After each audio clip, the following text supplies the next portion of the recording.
cigarette, lovesick, I'm feeling it. You're not the one, but I still want you like the beat in my chest. Lovesick, I'm feeling it. I know you're not the one, but I still wanna light up. Breathe you like a cigarette, lovesick, I'm feeling it. You're not the one, but I still want you like the beat in my chest. Lovesick, I'm feeling it. I know you're not the one, but I still wanna light up. Still want you in my body, still want you in my veins. Yeah, my mind's getting caught and set me off like a flame. I know it's masochistic, but when you say my name, I forget how I'm supposed to stay away. Yeah, yeah. And I don't quite know how to let you go. Yeah, yeah. 'Cause I lose my caution when we're alone. No, I can't fight it. You're like lightning, won't happen twice. I'm lucky I'm mine. Burning my heart up, stuck on it like a drug. I'd rather die without you. I breathe you like a cigarette, lovesick, I'm feeling it. You're not the one, but I still want you like the beat in my chest. Lovesick, I'm feeling it. I know you're not the one, but I still wanna light up. Breathe you like a cigarette, lovesick, I'm feeling it. You're not the one, but I still want you like the beat in my chest. Lovesick, I'm feeling it. I know you're not the one, but I still wanna light up.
G'day everyone and welcome back to day number 2 of the RLCS OCE action. Open qualifier number 4, RLCS 2024, whatever you want to call it, powered by Fortress and all the lovely people behind it. Yeah, shout out to production off the bat. But I'm joined by Formal and Yummy Cheese Man here for a little bit of a pre-show. How are we feeling, guys, after the first day? I'm feeling good. I'm feeling excited to get back into it. Obviously, yesterday got a little bit chaotic, particularly towards the second half of the day, and I'm kind of hoping we continue that trend and we get more upsets here today. Yeah, we had the upsets, and I'm upset as well because I lost my cricket match today. It's all Yummy could talk about in the pre-shows. Cricket matches, timber prices. And none of it was his fault. Nothing was his fault the entire time, too. They bowled a perfect game, right? Only allowed so many points, but then he let him down. Yeah, well, it's disappointing, Yummy. Yeah, but let's hope that today's action, let's hope the gameplay today can really lift your spirits, because I know you're down in the dumps at the moment. Always am. Beautiful. Anyway, there's nothing better. There's nothing better though to lift you up than watching OC. I'll be honest, it is the best region to watch. It is absolutely chaotic, and chaotic was day number 1 as well. Formal. Can we say best, please, CJ? This is. Come on, it's get the out. Best at times. Can I get that? Are you happy with that, Formal? Is that all good? I think we'll work on it. I think that's a good place to start. But yeah, taking a look at some of the results yesterday, a lot of confusing teams in confusing places. I think that big one is Power, kind of straight down the middle as opposed to at the top where we normally see them. HSB had a really good event yesterday. Kib Gang, as expected, I would say. In their position up there, but they're looking like a team that could fight for the top 2. And out we go, got eliminated twice. Yeah, I love that. Poor guys.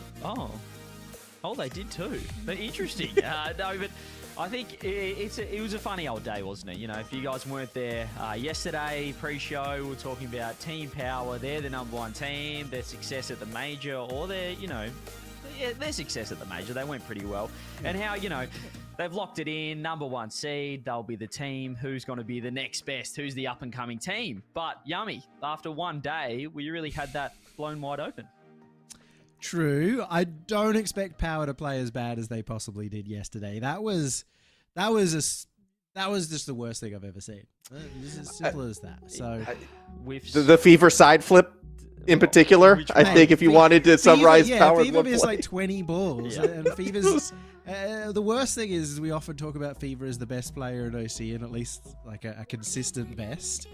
And maybe Torsos was the best for them on the pitch that day. It was just so weird because even in the first series, I think we were watching in the green room, Yummy, and Fever was making this crazy pre-jump save, saving backboard doubles and sort of holding the fort together. And then as soon as he lost his way in the next series, the whole team just fell apart completely. I mean, yeah. But it didn't really answer our question, though, on who is that kind of next team after Power, though, because now if Power is dropping down, maybe that conversation might shift to who's the best team, but we didn't get the clear answer. Chiefs, a bit of a surprise, I'd feel like, to go 3-0 all the way through, as well as, you know, Ground Zero had a super strong performance. I mean, there's still we could turn the brakes a little bit on the Chiefs, you know. They did go 3-0, but they were pretty untested. They had a forfeit win and then a Game 5 against HSP.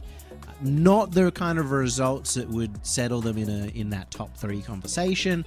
Whether Pioneers obviously having come back from the major, take down Gremlins, take down Kib Gang, both teams that you probably are going to be in that kind of race somewhat for the major. So I think I'm actually going to say Pioneers at this point in time, their stock has got a lot closer to Power. I still don't think Power, you know, you can really judge them on one bad day. Pioneers, they're kind of the team, aren't they? Super Lucky seemingly upgrading, you know, leaving the Chiefs. Obviously, it was his choice, or it seemed like it was, to join the Pioneers.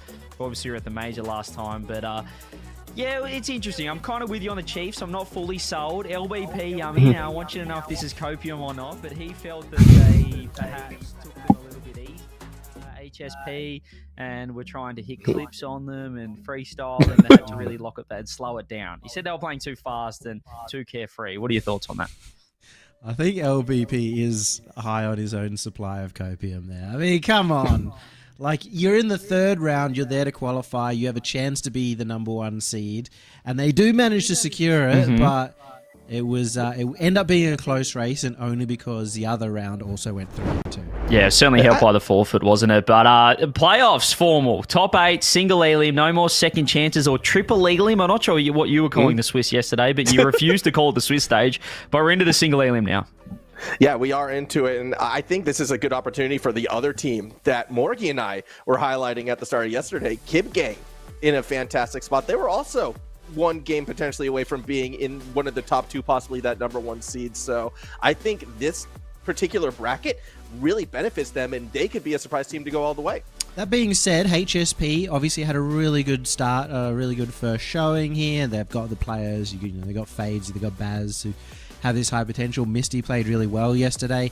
They're a team that could surprise Kib Gang. I think that's a really interesting match, just to see at least where the levels are. I absolutely love this because we not only have that, but we also have the rematch, the Power Ground Zero. Obviously, Ground Zero yesterday, getting the win 3-1 over Team Power. They have to go again in a best of 7. But perhaps something that we haven't thought about yet, that I've just looking at this bracket formal, is that Chiefs vs Gremlins is a rematch from the first qualifier last split that cost Chiefs their entire split. So that might be some extra pressure.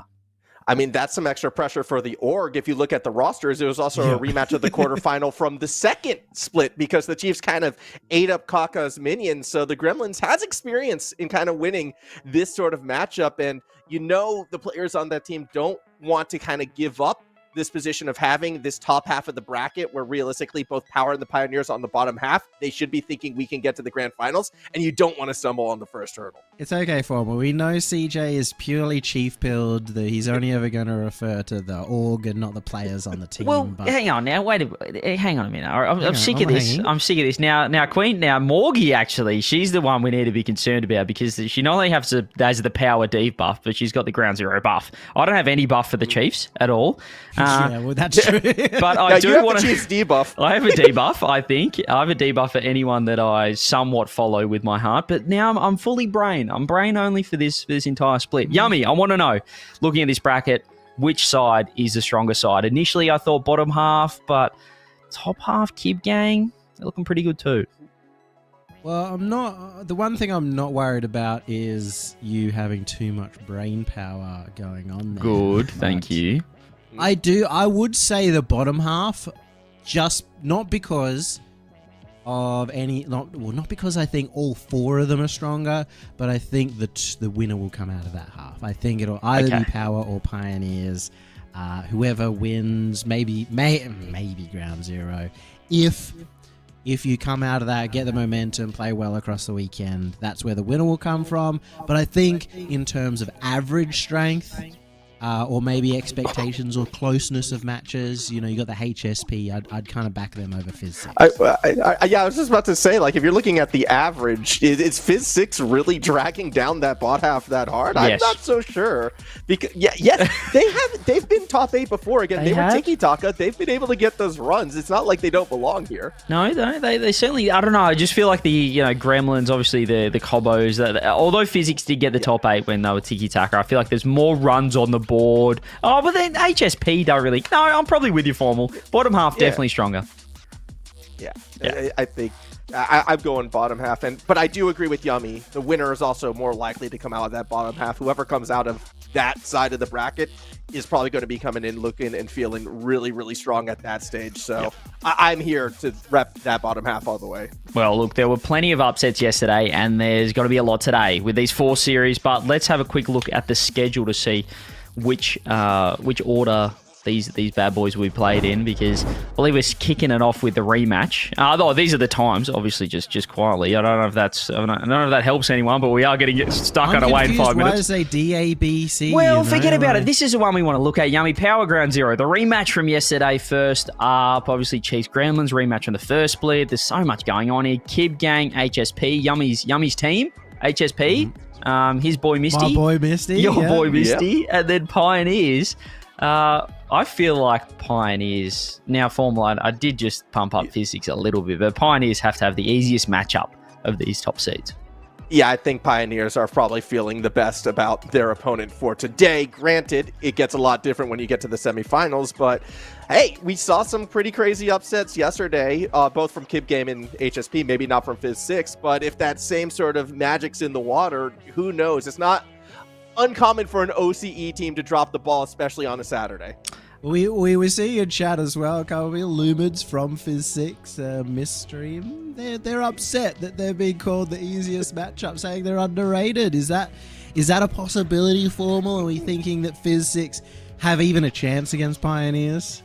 We've seen Sour pop off, right? We've seen Sour have some pretty great days. So, I don't want to write them off completely. I'd say they're heavy underdogs, but I wouldn't be the most shocked in the world if Fizz 6 did get that win.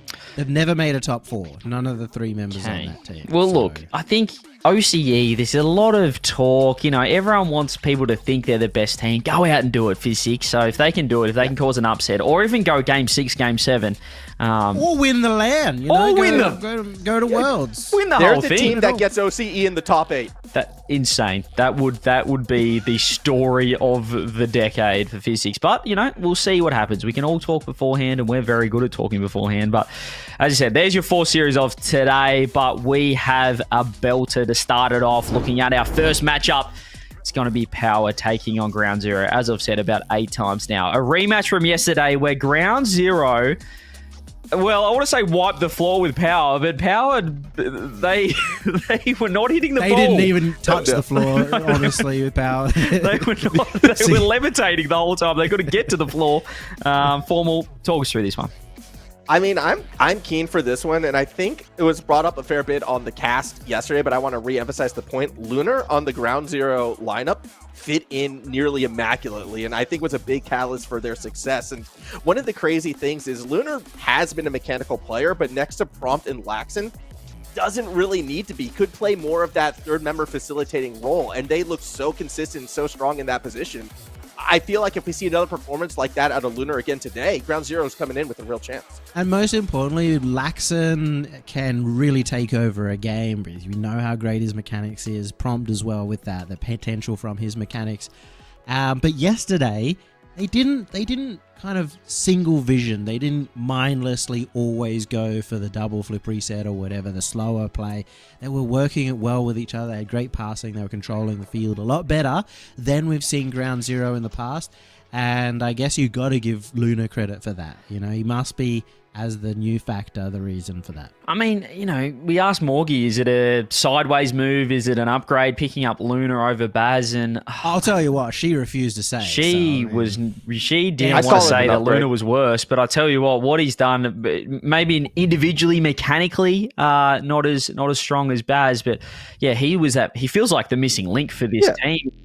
They were absolutely, announcing themselves on the start. I want to give shout out to my mum as well, Mama CJ. She watched yesterday. She messaged me after the series saying, "Who the heck is Prompt? Where did this guy come from?" I mean, the Ground Zero, they could barely get into a top 16 last split. Well, not top 16, but a top 8. No, see, yeah. They were nowhere. They were 12, 13, 14 around there, and all of a sudden, you put in Luna with this lineup. You have to be so impressed. I mean, the org has to be happy with their little experiment. It's looking good so far. To be fair, I don't think it was truly a little experiment because we knew that team before last season. They managed to become top 3 in off-season events. So I they love had the potential there.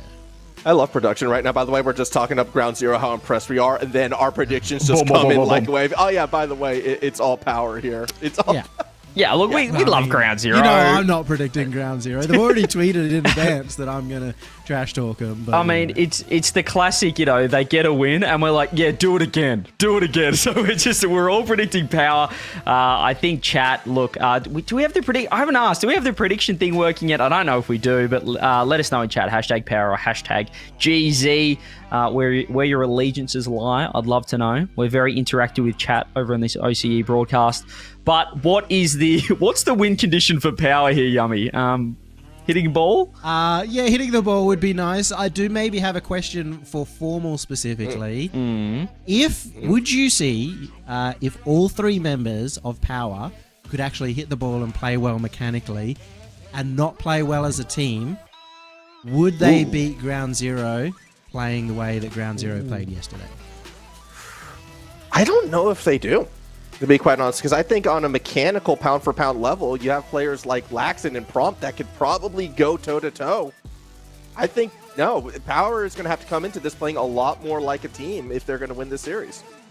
Yeah, so no more double commits, no more dancing around underneath each other. And I'm so excited. I am so excited for this. We just felt like Power was this invulnerable team, but all of a sudden, one day in, is that the case? Look, we could also, after Sunday, Yummy, be thinking, okay, what were we talking about? It was just one day. It was just Swiss stage. Who cares? But it could be a trend, and I'm excited to find out here in the first series. Ground Zero can pull it off, but I'm out of here, boys. Formal, Yummy Cheese Man, take this one away. I'm going to be watching and waiting in the wings. Yeah, jumping right into it. I want to bring up one thing because everybody still kind of is in this disagreement with like the Lunar versus Baz. Is it a side grade, downgrade? I'm the only one who thought it was an upgrade coming into it just because of the experience and because of the play, which was then justified yesterday. A little difficult at times to think about because Luna, of course, did retire for a while there. So you don't even know what you can expect from a player like Luna after taking time off. And kind of coming back with the revelation of the deeper prize pools that actually brought back a lot of OCE players and players around the globe back into the competition. So love to see that. But you know what? This is the true tester.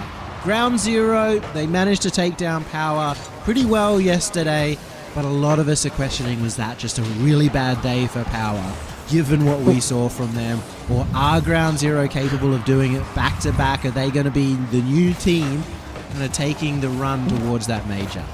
I mean, they definitely have that high skill ceiling, and again, it was a lot of their team play that got us so excited about how they performed, so no reason to think that they can't do it. However, if Power's back in their form, yeah, that best of 7, it's an entirely different game on a Saturday than what you saw yesterday, and so far, both teams have had a chance. Both teams have had a couple little, overextending moments, but no one with a real shot on target yet.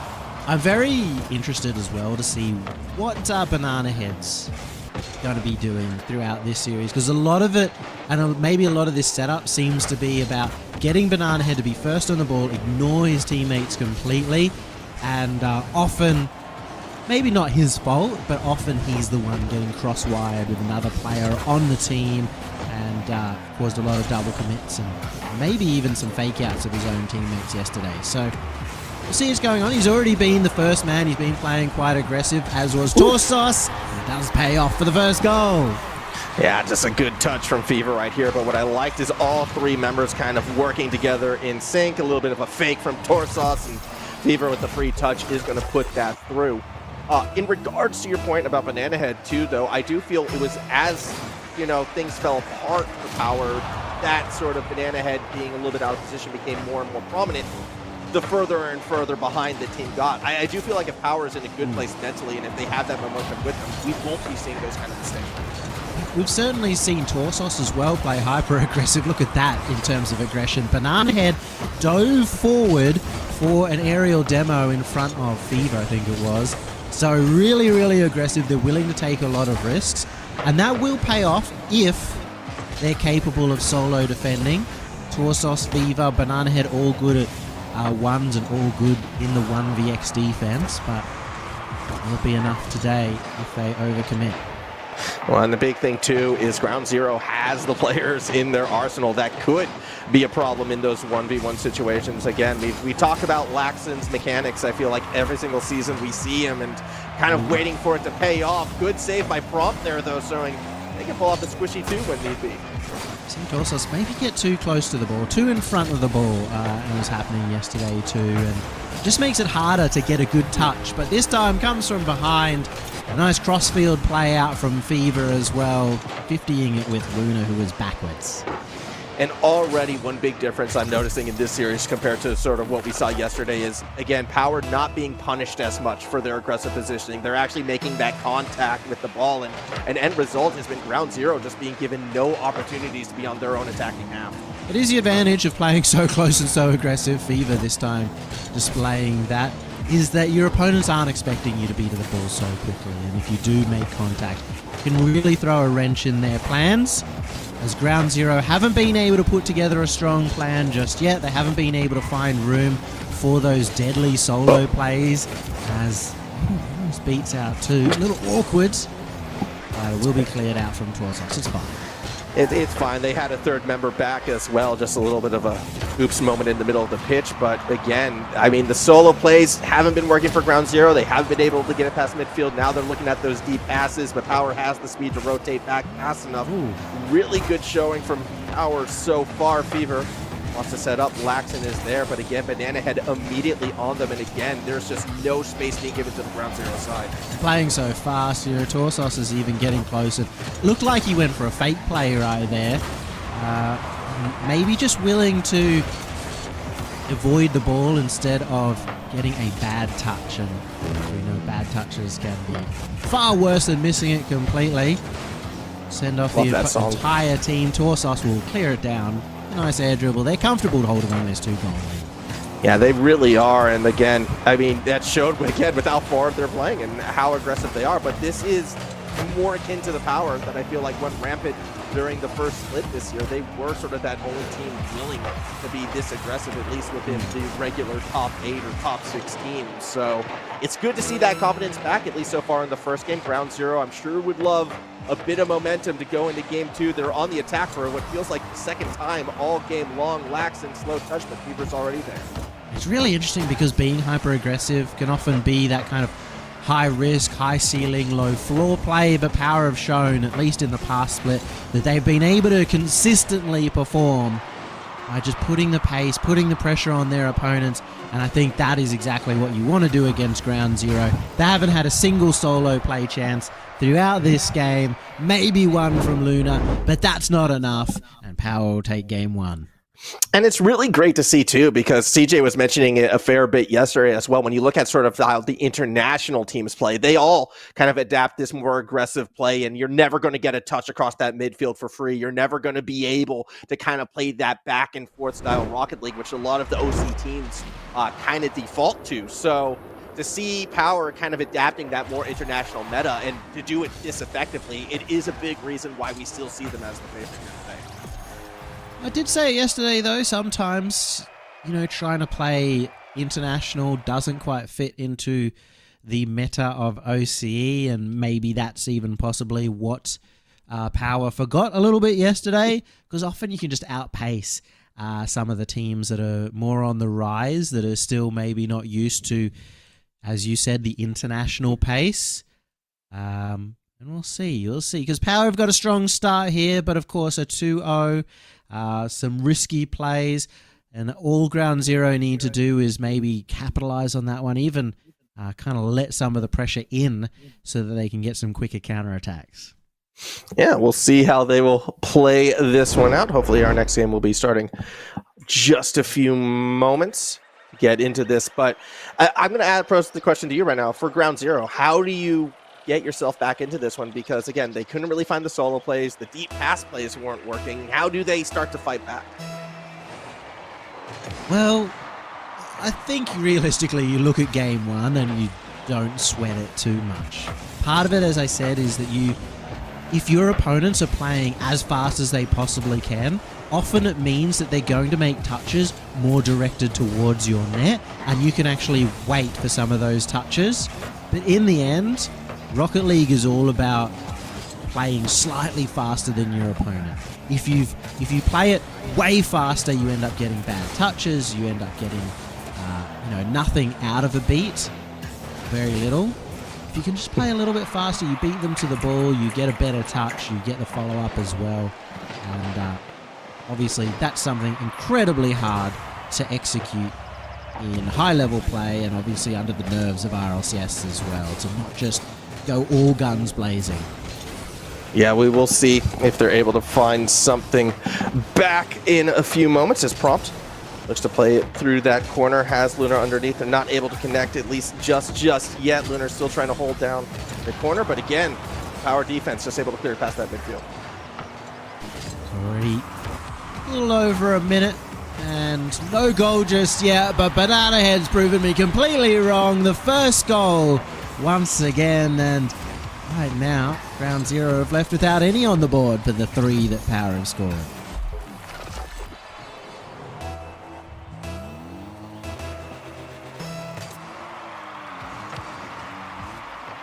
Another kickoff coming the way of Ground Zero. Will need to take advantage of it. Banana Heads won the race. An awkward one, as Torsos should have a follow-up here. Support in the mid from Fever. Wins the race towards the corner. And there will be some pressure now as the boost starts to run low on the Ground Zero roster. Has to be a good touch from Luna. Even better to get the second touch and keep the Power roster looking a little ragged on the counter-attack. They're just trying to keep them pinned in, start the pressure as Luna has to go back for boost. Manages to get a touch. We'll say it looks like we have lost Formal, so unfortunately you guys are going to have to listen to me for a little bit longer. But that's what we all wanted, right? Anyway, 3 minutes remaining. And Power have had the majority of the possession. You can see the kind of pressure that they just put on by keep attacking, not committing too much booster out too many of these plays, and hopefully stealing a little bit of their own. One big bump and 3v1 is plenty enough to get the second goal here. Fever slowing it down with the first touch, using the roof, and that gives Torsos extra time to go for not just one demo but also the follow-up towards that net. And a 2-0 lead. What a turnaround from yesterday. Yeah, it is. And I am back. Apologies for the audio mishap. Hopefully things have been fixed on my end. Honestly, I felt all of a sudden the stream just went up in value of quality so much for a second there, Formal. Yeah, you know what? I'm sure it did, but I'm here to ruin the party again. I can't let people have too much of a good thing. We'll get him to give out the official apology tomorrow for fixing his audio. But for now, it's looking very much in Power's court. And I guess, what have you thought of the last minute or so of play? I mean, it's more of the same. It looks like coming from Power. A good 51 by Fever there as well. Banana Head will steal that goal. It's Steal, I mean, it definitely seemed like it needed a bit of securing here. It just may have tipped out from that post. It may have gone in, but 3 goals now, and Banana Head scoring his hat-trick. Very, very nicely done from Banana Head, and unfortunately for the Ground Zero side, they're just still struggling to get any sort of offensive production. It seems like, granted, they have already quadrupled their shot total this time around, and you can see them on the hunt right now. Lunar tries to get that cross up, but it's just not quite there, and as time keeps whittling away for them, I mean, they need to get a goal eventually, right? They have been, working in the attack for a while now, a grindy attack, but, that's not exactly what Ground Zero are known for. They're known for building little space for themselves and then having the likes of Laxon or Prompt set up a crazy play that opens up the net. So, hasn't worked out. Fever almost tipping that one in after getting bumped away from the ball. So, Power still hungry for a 4th goal. I really would have liked to put that one in, and at the same token, though, it's funny because even though it is looking like Power's just being almost needlessly aggressive with that 3-0 lead, it is their comfortable style. It is where they want to be, and they're just not giving Ground Zero any opportunities, although that double commit might lead to something here. Lunar, nice touch over Fever as well. Prompt wants to follow it up, but Banana Head's too quick to play. 46 seconds left. Ground Zero still haven't scored a goal across the series. Formal, do you think there is a chance of a perfect sweep? If Ground Zero continues to not be able to get past that midfield line, I think it's very, very possible. Do I think it will happen? Not convinced entirely yet. I think Power will eventually let something slip through. It's really hard to get a perfect sweep, especially in a best of 7, but I mean, it's looking very good at this stage. Yeah, I'm just kind of like setting it up for a little bit later, the beef that me and Ground Zero have had. Need to make sure that's just on the table. So far, no even scraps on the table for Ground Zero. Power take another one. It is 2-0 for the undefeated team of the first split. Yeah, Power just, again, this is the difference between Swiss Power and I think, best of 7 Power, which really is that next level. And Banana Head, the player who at the start, who we said we were kind of looking to almost be the catalyst to Power's successes. Yes, you could argue maybe that last goal they got was stolen away, but this is the performance that was lacking yesterday. How important they are to the team. The advantage of best of 7s means that timeouts are available. So timeout has been called by Ground Zero's coach, assumedly coach. And that means that we will have a little extra time to try and figure things out, but nothing's really been built at all for Ground Zero. We know that they kind of need to change at least something drastically. Yeah, they do need to try to find ways to mix it up, but I'm not so sure realistically how versatile this team is. On paper, we wouldn't really kind of pick them to be a team that can mix up their approach to a game. I feel like these players are all very known for that sort of approach to the game, and while they're very good at it, when it gets shut down, this is how they can struggle. That's exactly it. They haven't been able to take even their approach, play to their strengths just yet, because Power have been in their faces. They've been challenging everything. They've been pinning Ground Zero in the defensive half on low boost, and Ground Zero want to have a lot of boost. They want to have a ton. They want to take the ball up in the air and look for outplays in the air to force maybe 2 of their opponents up into the air as well to use their boost, but they haven't even been able to get to that first step just yet. They haven't been able to find much of anything, and again, that's how much that is a credit to the Power side, how far forward they're playing.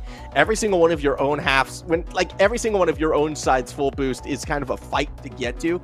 It's just going to make everything so much more difficult, especially for a team as reliant on boost as you're saying that Ground Zero side is. So as we gear up to game 3, yeah, you know what? Start relishing in the perfect game opportunity. I'm sure you would love to just see Ground Zero not even get a goal on Saturday. Yeah, it should be certainly fun on Twitter at least. But I do have to ask, what's it like living in Brisbane where there's obviously constant earthquakes going on?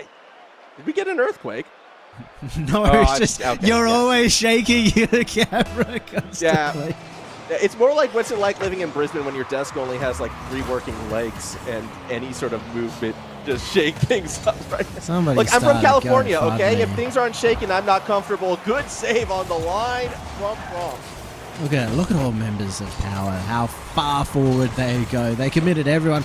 All three were practically inside the net of ground zero. They're willing to take some risks like that. And this is a big breakaway. Has to be a goal. No. Looked like Banana Head was originally going to go for the bump, but needed to go for the redirect instead. Now will be the one leading the charge. Laction, no real safe place to put that ball. Will find Fever. Torsos wants to stay with it, and again, Power just all over every single touch. Ground Zero tries to make Fever. Going for a bit of a solo play, sets up Banana Head. Good shot, better save by Laxon. Great defense so far from Ground Zero, especially in the hands of Banana Head's demos, solo plays that have been quite deadly. Just haven't been able to do enough. Banana Head didn't look like he was going to get to that and actually caught a member of Ground Zero flying towards it. Torsos now looks to go for the quick pass into center, very forward, and once again, Banana Head willing to take the risk and go extra far forward just to try and search for that goal. Rolf stays with the play. Good individual effort right there, but the follow-up just not able to come through. And now Banana Head on the counter, got the dribble bump, but didn't put the ball on target. Pace of this game starting to accelerate. We're seeing more of that back and forth, up and down the pitch style, and I feel like that's only going to do Ground Zero favors. Ground Zero have been finding maybe a little bit more room. And I will say, very impressive that they've both been able to keep the defense alive up against such aggression. Big bump. And Torsos plays it well. He didn't have much boost. He knew both of his teammates were taken out of the game, and he just stays behind that ball to guarantee a 50. He's able to keep it in that place for the time being. Now, Ground Zero still looking for that first goal. Laxon has Lunar underneath, full tank for Lunar as well, but they went more for themselves than the pass back. Lunar still was just sitting outside the box. Now he's going to try to back up prompt, and Ground Zero, they kind of default to solo plays when on that attacking half, and it doesn't work out for them. Yeah, I didn't mind it too much, though. It's exactly what they want to be able to do. The only problem was that they end up having to make it a bit too close to the corner, a bit too close to that Power net. And when you do go close like that, it lessens the angles that the defenders have to cover. It makes the defense easier. Does make it pretty stock standard almost from the Power side. They can keep the rotations clean and, yep, find those touches. This time, Ground Zero gets shut down with the demo. Fever, no boost. A bit of a fake, I want to call it, because you have Torsos and Banana Head right there, and then Banana Head's faking as well. This isn't the cleanest quarter defense right now from Power. What is happening? Ground Zero, though, unable to punish. Yeah, a little bit of a picnic in the corner, but what do you do when you've got 5 members constantly flashing past the ball? You don't know when to commit it and maybe try and take it away. It looks like we're going to get a pause called here as well. Out from Power, so maybe somebody having a little bit of an issue. But still a 0-all game now in this game number 3. An important one, obviously, especially for Ground Zero to try and claw it back. Yeah, and it's really been the first game where we've actually seen Ground Zero just a lot more on the attacking half, although it should be worth noting, even though we've been playing a lot on the blue side of the pitch, there's only been 2 recorded shots from the Ground Zero side. Yeah, they've had way more opportunities on the ball, though. They've been trying to take some balls across the net, maybe not necessarily towards it. But as you said, only 2 shots. It means that their setups aren't even getting close enough to the net before somebody from Power is kind of taking that ball away and reading the solo play too quickly. And these are the kind of situations, too, where I feel like a player like Fever actually might start to excel, because I feel like if Fever is the one to get possession with the boost available, he's kind of the player who will be able to flip the map quite quickly and then really look to punish maybe an over-eager Ground Zero side. But I am impressed with Ground Zero. They have looked a lot better this game 3. That perfect game might be finally under a bit of jeopardy here, Yummy. I think they might give it. This is going to be the game. If they're going to score a goal, this is going to be the game they do it. Yeah, they still haven't scored a goal yet. They have kept their defense tight, and they've had a couple more chances to control the play, but still Power's game, I feel like, for now. They've had a little bit more aggression. And interestingly enough, despite how willing they are to go extra risky, to go into the attack, it kind of makes it even more insane that they haven't been scored on. Yeah, it actually has been very, very difficult, but it's also kind of a testament to Power's defense. And before things got shaky for Power yesterday, I mean, some of the touches, again, Fever was making on that defensive side were so impressive. So we know they can play that defensive style of ball as well, and just making it that much more difficult for the Ground Zero side. They're going to have to pull something special to get one ahead of this Power team. We're back on the clock, though. Still a minute 50 to go, and off the kickoff, Lunar nearly finds it. Yeah, imagine if that was the goal that stopped any kind, or was the first goal for Ground Zero, a kickoff after Power were the ones to call for the timeout, or the break, or the pause. Doesn't go to fruition, but there's a lot more boost on the Ground Zero members than what we've seen so far, and a chance maybe for Laxon to set something up. Looks for the double, beaten to the punch by Fever. The attack continues, but Prompt has no boost. Prompt just wasn't able to stay with it, and Laxon now has to go across the entire field. Somehow gets it away from Banana Head, but with Torsos and Fever sitting back full tanks, you'd expect Power to clear it out. Torsos couldn't do much with it on that initial play. Now here comes Lunar around the corner. Wasn't able to stay behind the ball. A chance for Laxon, doesn't get the dunk. A little awkward. Torsos has to run across, and there's the first goal. The pinch catching Torsos majorly off guard, and Prompt was circling ready with full tanker boost. It comes from that awkward little double commit right there from Power. The rotations finally broke down, and Ground Zero in position to punish. They get their one goal.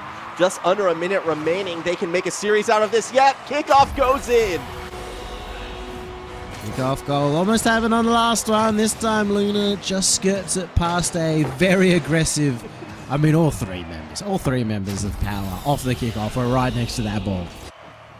They wanted to strike it back quickly, I imagine, but unfortunately before Power, we finally see that aggression kind of not pay off. This time, though, on the kickoff, Banana Head does stay a little bit further back, gets a better touch on the way through, although Prompt's going to be playing keep away. Lunar looking to act as lead blocker, but Prompt couldn't keep control of the ball.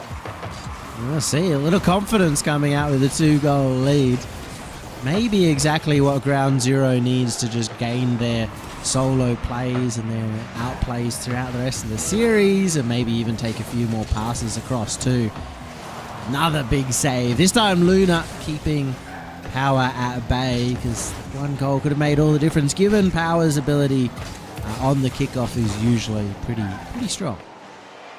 Do go corner to corner. Laxon's going to be looking to try to chase this one down. Torsos keeps it slow, actually winds up winning on that challenge. Banana Head lays the backboard. Prompt wants to stick with the play, nearly gets it around Fever, but the important thing is time is up. Game is going to be one. Ground Zero to finally get a win to their name in this quarterfinal, and now the Ernest is going to be back on Power to try to bring it back. They get their first goal and they get their first game. Ground Zero not out of the running yet. Don't have to go for the reverse sweep anymore, and it's only the one game difference between the two. I've got to say, you know, Fever didn't get a single shot, but they still managed to get 10 shots to the 5 from Ground Zero, as you'd expect from how aggressive Power like to play. Yeah, and I mean, it was a much better showing, though, I think, overall from that Ground Zero side. I'm a little bit surprised to see Fever with 0 shots, but at that same token, it is Banana Head and Torsos who are usually those two forward players, and they were the one getting the touches towards the net. Overall, though, Ground Zero, I'm happy with the adaptation. I'm happy we finally got to see a little bit of their style of gameplay moving forward. Some of that could have been the timeout buff, though, Yummy. Some of it could have been them, you know, taking that extra time to reset. The question about whether or not they could keep that momentum moving forwards here, I'm still a little bit skeptical, especially if Power comes out hot here in game number 4.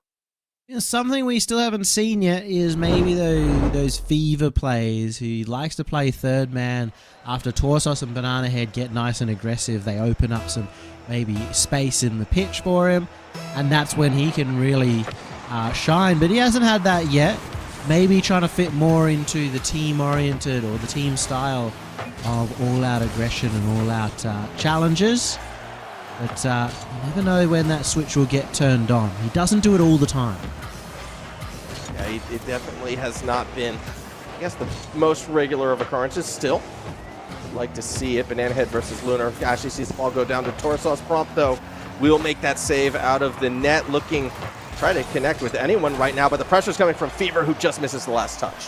Kind of crazy to be on Banana Head POV throughout that last play. He went forward, he's playing aggressive, he's got no boost, and he's still looking for bumps and demos in front of the net, trying to do anything he can. And that's the one thing, is if you don't have boosts, you also can't recover back anywhere near as quickly. Banana Head willing to take some of these risks now. It's Banana Head by himself on the defense. Will have to buy some time for his team. Yeah, and looks like they're successful in doing so. Prompt using all their boosts for that challenge is going to be out of this play if Power is fast enough. Laxton, though, will get the touch back down to Lunar. Fever has to go sidewall, but Prompt was still waiting from the attack before. Now Laxton's underneath looking to follow it up. No, actually pulls off the play because Torsos popped it high. Will be a little maintained attack coming out from ground zero, but they actually opt to back off. And you can see it. Prompt going for a lot of these pre-jumps, reading the first touches, the clears that are coming out from Power. I was a little worried because we saw a couple of those missed yesterday by Power and they just sunk into the net. Didn't do that this time. Prompt, no boost, struggle, awkward position here for Luna, but no follow-up from Power. Just kind of a little bit more hesitant this time around. That was a weird approach from Fever as well. Prompt just all over them. And now on the counter attack, Banana Head actually is going to make an earlier cut. Prompt flicks it over the top. Fever and Torsos might be back, but Ground Zero is just getting all the touches. Finally, a demo gets Ground Zero off balance. And now Fever, with a real chance, runs it straight into Laxton. Ground Zero maybe taking a little page out of the Power book. They were all three playing really close to each other. Never really knew what time Power should challenge up against three players that are that close, because you don't know when you can win the race against any of them. They have still stuck in defense, but Prompt respawns, but it's really just Laxton with boost. Prompt is awkward, and the shot goes in. Fever finds it past three awkward players. Yeah, I mean, unfortunately, just Ground Zero never looks settled on that defensive effort, and Fever's touch, when uncontested, can put the ball wherever they like. Nice little cross-up, spikes it down and in, and this is, again, the Power. Like, once they get back, feeling good, feeling that momentum, they are so relentless on the attack that you can't really fault the team too much for being that out of whack. Such a quick three-man pass play against the backboard from them. You don't really... You do need to be somewhat settled. You need to have somebody in the right position to be able to quickly deal with that. Unfortunately, this time Ground Zero caught off guard, but we will see if they can fight back early, get maybe a kickoff goal like they had in the last game to get themselves ahead right in front of the net. A diving save from Torsos from in front of the ball makes the save.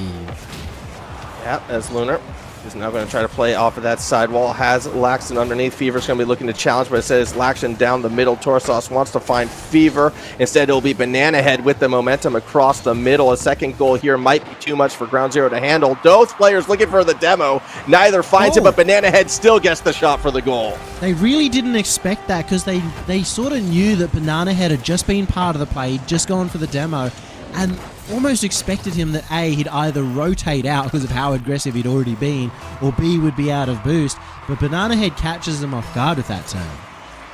Yeah, it was just really, really quick and effective, and that's something that Ground Zero's been struggling with. Now Prompt from underneath is going to try to get a little later momentum going, but it's feeling pretty dire for Ground Zero, Yavi. It's feeling like they got their one game win. They looked good there, but moving forward, I don't know, unless we see something very dramatic, very special from them, I feel like Power is just too much in control.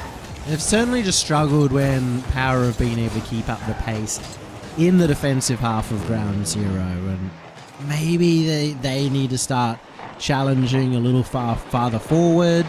Those pre-jumps earlier from Prompt were working well, but they do use also quite a bit of extra boost to kind of keep yourself balanced in the right spot in the air.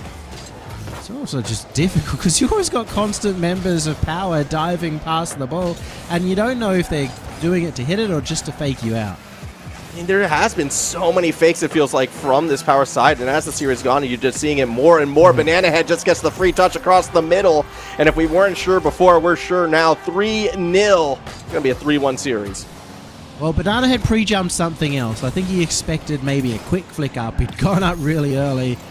but still was a perfect position for the lower touch, and a 3-0 should secure a match point, or 3 for Power.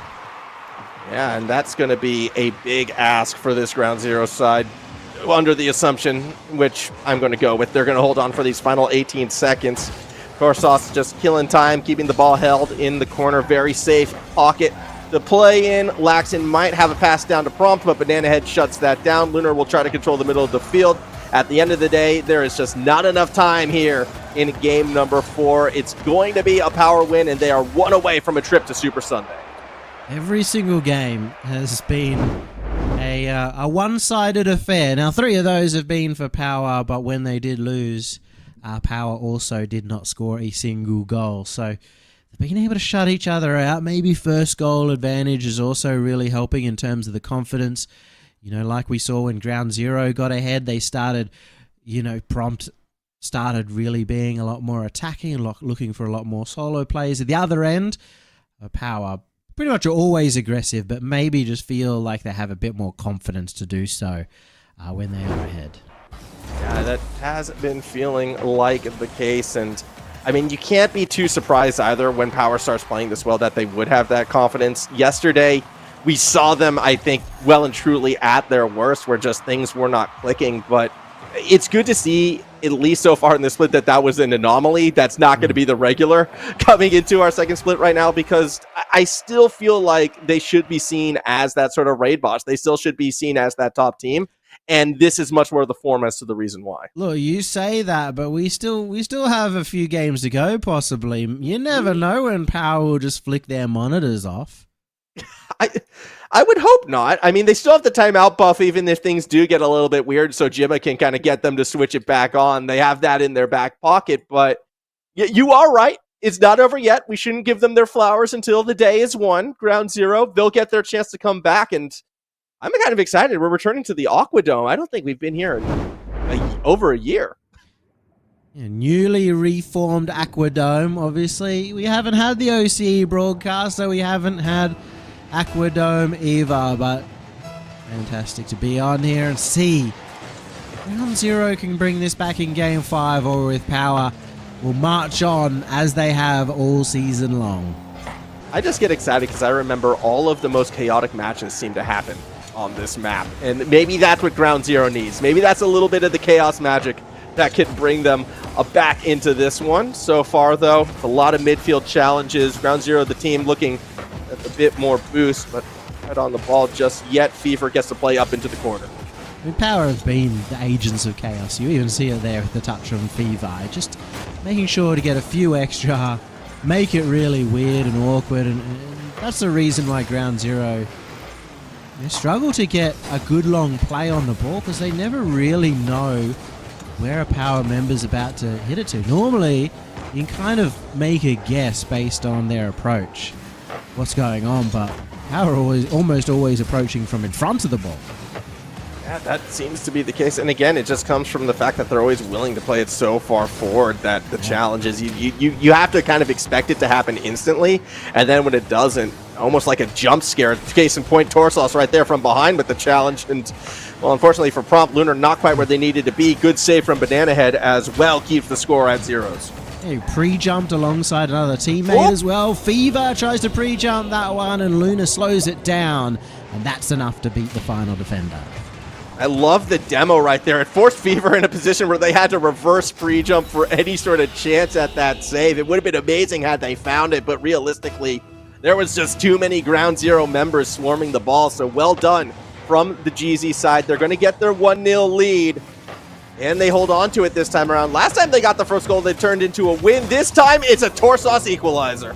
Finally get back and forth, and we will not have a full sweep throughout the game for once throughout this series, and it's just Torsos once again being willing to challenge anything. Banana Head was already up the other end of the pitch, so that attack came out extra fast. Yeah, it was super fast, and it was effective now.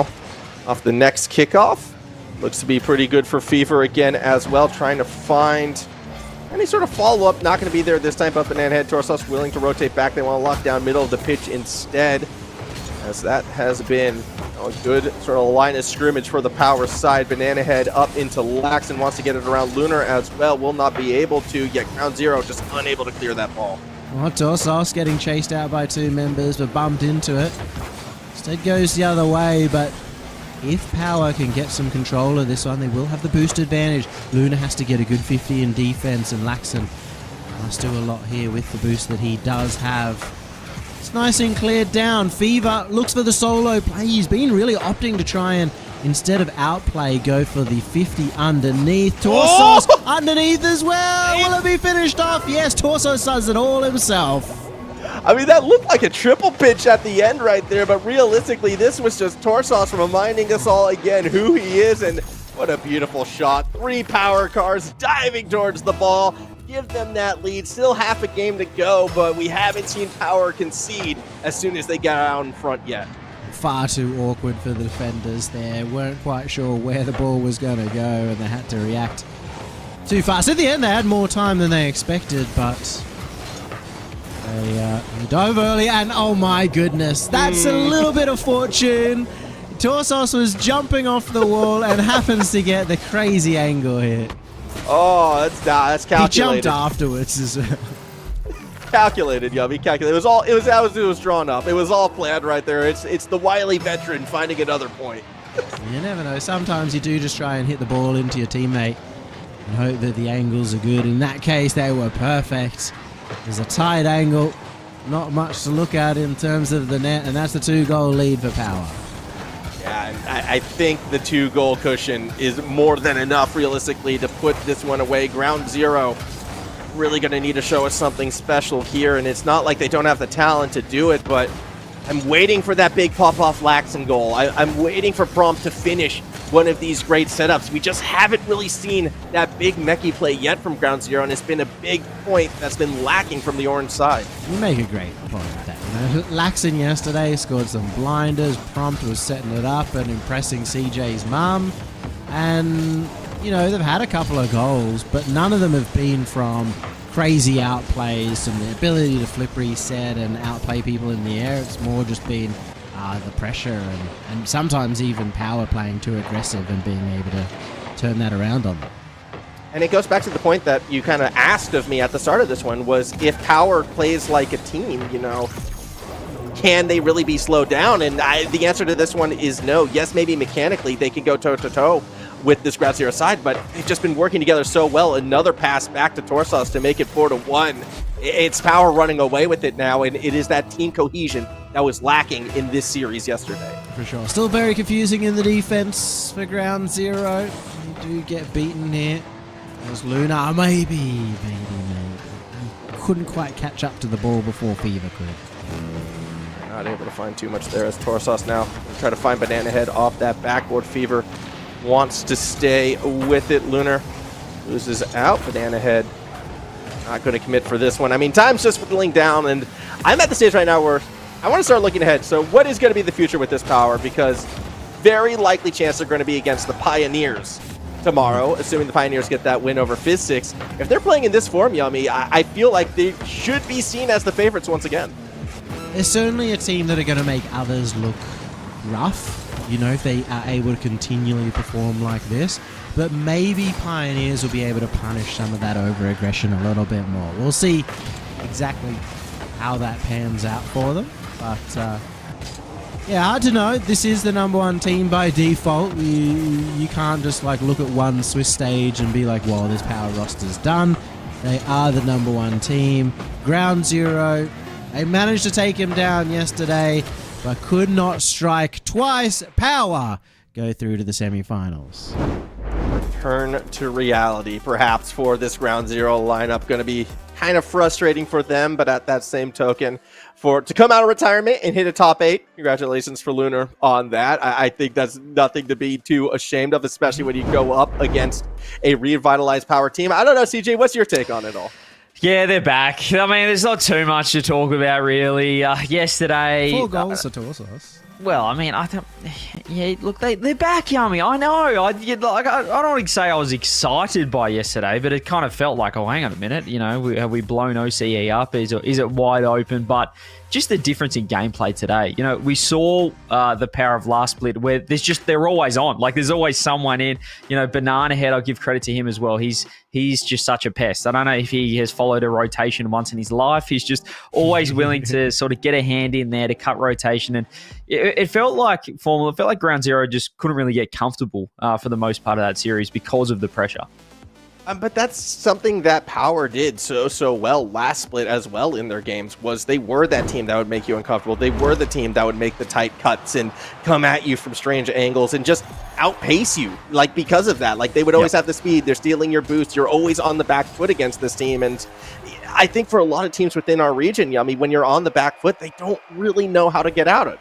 You don't know when to challenge, and I feel like they would have felt like every time they did challenge, all of a sudden there's somebody there from Power just hitting the ball randomly and taking your touch away. And that's the thing that Ground Zero do really like, to have good quality touches. They like to get the most out of that first one so they can follow it up usually themselves and open up the net. And just never really given the chance to take quality first touch. Well, Ground Zero, they might be back. They put in a good effort, but the Kings of OCE are through to Championship Sunday. We have 3 more quarterfinals coming up right after this short break.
like keep you got me twisted. Freak of the week like keep you got me twist. Freak of the week like keep you got me twisted. Freak of the week like keep you got me twist. Yeah. Freak of the week like freak of the week like freak of the week like freak of the week like freak of the freak of the freak of the freak of the freak of the week like keep you got me twist.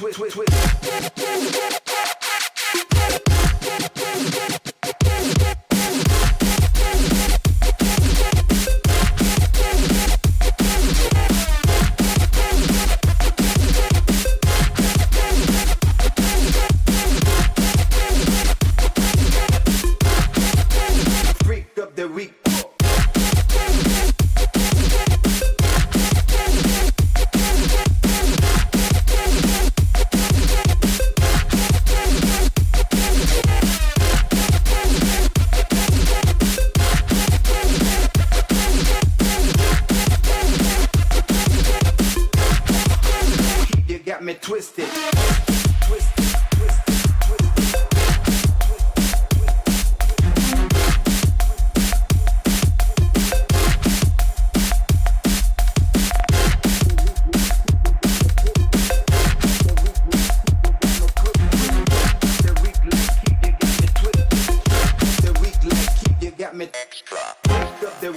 Keep you got me twisted. Freak of the week like keep you got me twist. Freak of the week like keep you got me twisted. Freak of the week like keep you got me twist. Yeah. Freak of the week like freak of the week like freak of the week like freak of the week like freak of the freak of the freak of the freak of the freak of the week like keep you got me twist.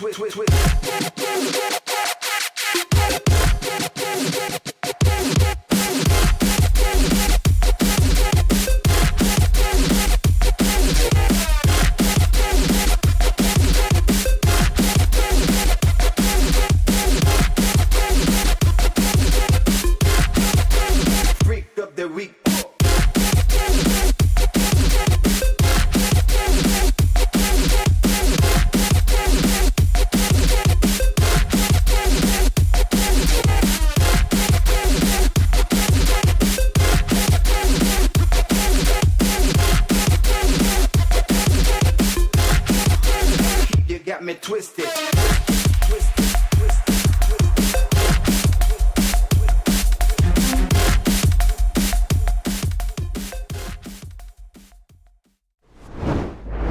We head on through to the next quarterfinal, and of course, we've got somebody here in the middle who's got one team that he's going to 100% cheer for. What is going? Whoa, what's going on here? Actually, I will say Formal's also going to be 100% behind the Gremlins, though. Yeah. And I also I like to look at things objectively. Okay, I don't let my personal opinion sway one way or the other, but I think the Gremlins have a real chance here today. CJ.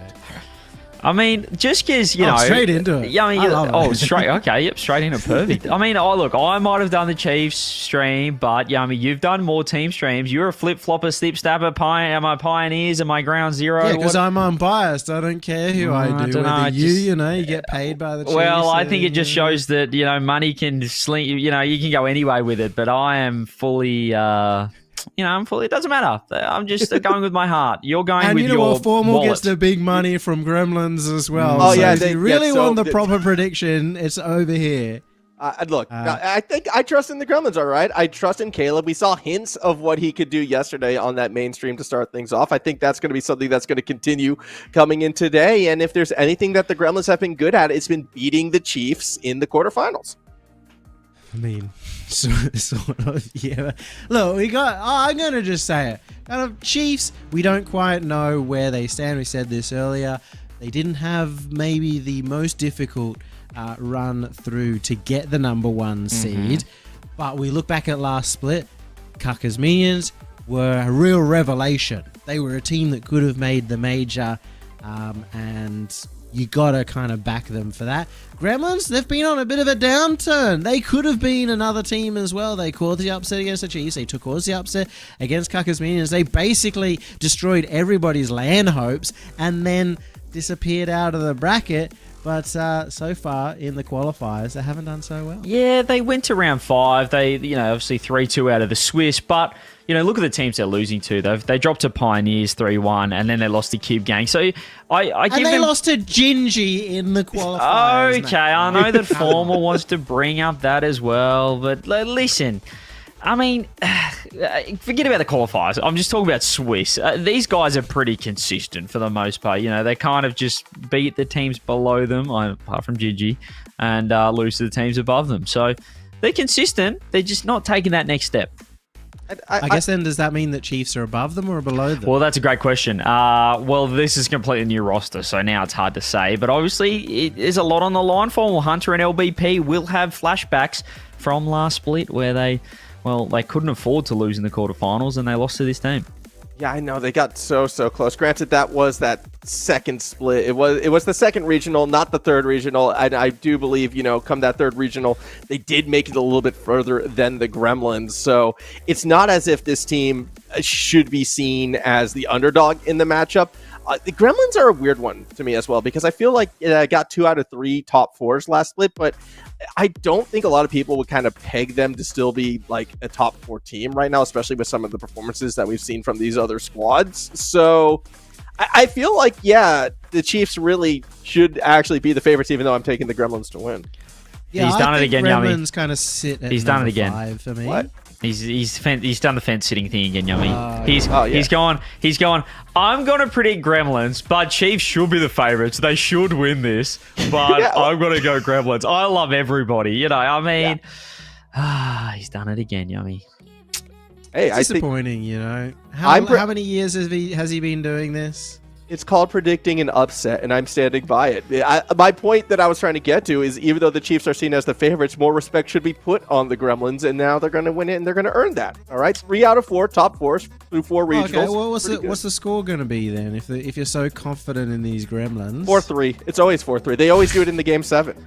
Well, I think you've got a backwards mentality there, Form, because you said you need to put respect on the Gremlins and then they can earn it. I think they need to earn the respect for us to put it on them first. We can't just throw respect around. 2 out of 3 top 4s isn't enough. Respect is a finite resource, especially on this stream. We can't just give it to everyone. I don't respect anyone.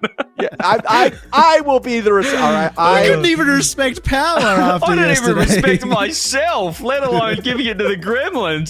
No, we need to see them get a win. We need to see them crack into a top 4, and then they can earn that respect. They've done it twice. How many more top 4s do they need to get? Mickey Mouse runs, losing to Chiefs, beating Chiefs. Who cares?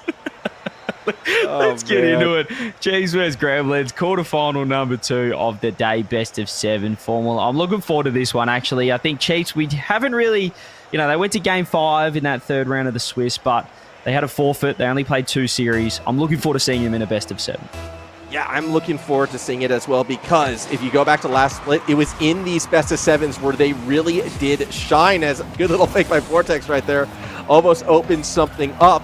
However, what is something to note about those best of 7s, they weren't the most convincing wins. Hunter from midfield, first goal. Yeah, that's really nice from Hunter, and it's Cobo. Just give it. Look at the breed. That's disrespectful. Cobo has not controlled that ball at all, but Hunter up so quick for that one. And is that a sign of things to come, Formal? I don't want to say disrespectful sort of challenges, but it's a lot of confidence from Hunter. Well, here's the thing. With those 2 quarterfinals that the Gremlins did win last split, they were both comebacks as well, where they found themselves down a few games early and kind of clawed back. They're not a team that's hot out of the gate, and I think that's a big reason why sometimes they struggle in the Swiss. They're much more of a best-of-7 team than a best-of-5 team where they'll warm up into it. So not too shocking to see the Chiefs out in front. For me, the bigger question is the series on the whole. Will the Chiefs be able to keep staying out in front once they get that lead? Yeah, I think to give credit to the Gremlins, they kind of play the exact same, no matter the situation, no matter the pressure. And well, for the Chiefs last split, we did see them crumble a touch when the pressure really came on. They certainly are a team that, you know, I don't want to say they're fair weather players, but, you know, when everything's going their way, they look incredible. You know, they look like they can take down anyone. When there is that little bit of pressure, we did see them falter, albeit, you know, this is a different lineup. But I think we can say the same thing about Kaka's minions as well. With Finn, you know, he has his days, he has his moments, but when he's playing well, as I said, he can beat anyone. He's Misty of OCE 2024. True, and I think Finn really was they're like this roster's best player through that first split. Finn was, you know, back in super strong form, making a lot of big highlight plays whenever they were on stream. I think it was Tins who would occasionally follow that squad along. Shout out to Tins right there. But yeah, they were kind of quiet because they didn't really get on stream that much, but Finn had an amazing split one. Yeah, I think I'd say Shaw's had an amazing split on that team, but that didn't last long. And Kaka's that player, you know, I was talking to Yummy about it yesterday during the series. You sort of just always know what you want to get with Kaka. He doesn't really ever let his teammates down, or you're wondering where he is. He's always sort of setting it up, albeit not always clipping and scoring highlight goals, but yeah, super consistent player. And sometimes basketball dribbles, they faked everyone here, but Caleb back in time. Yeah, Kaka seems like a reliable teammate. Yeah, I mean, the results speak for themselves. I don't really know, outside of, you know, the players that are going consistently to majors, Kaka is kind of the most consistent top 4 player. Just put him on any team, and you're going to be a top 4 contender. Whether or not they make that big jump, you know, to the major, obviously they had success back on Ground Zero. Whether or not they can do it with the new team, that's going to be, you know, time will tell. I do like this lineup, though, overall, to be a threat to be, you know, a number 2 or a number 1 team, because Hunter's no slouch either. Hunter's got that international experience under their belt as well. Yeah, he's the up-and-comer, like, well, at least was framed as that.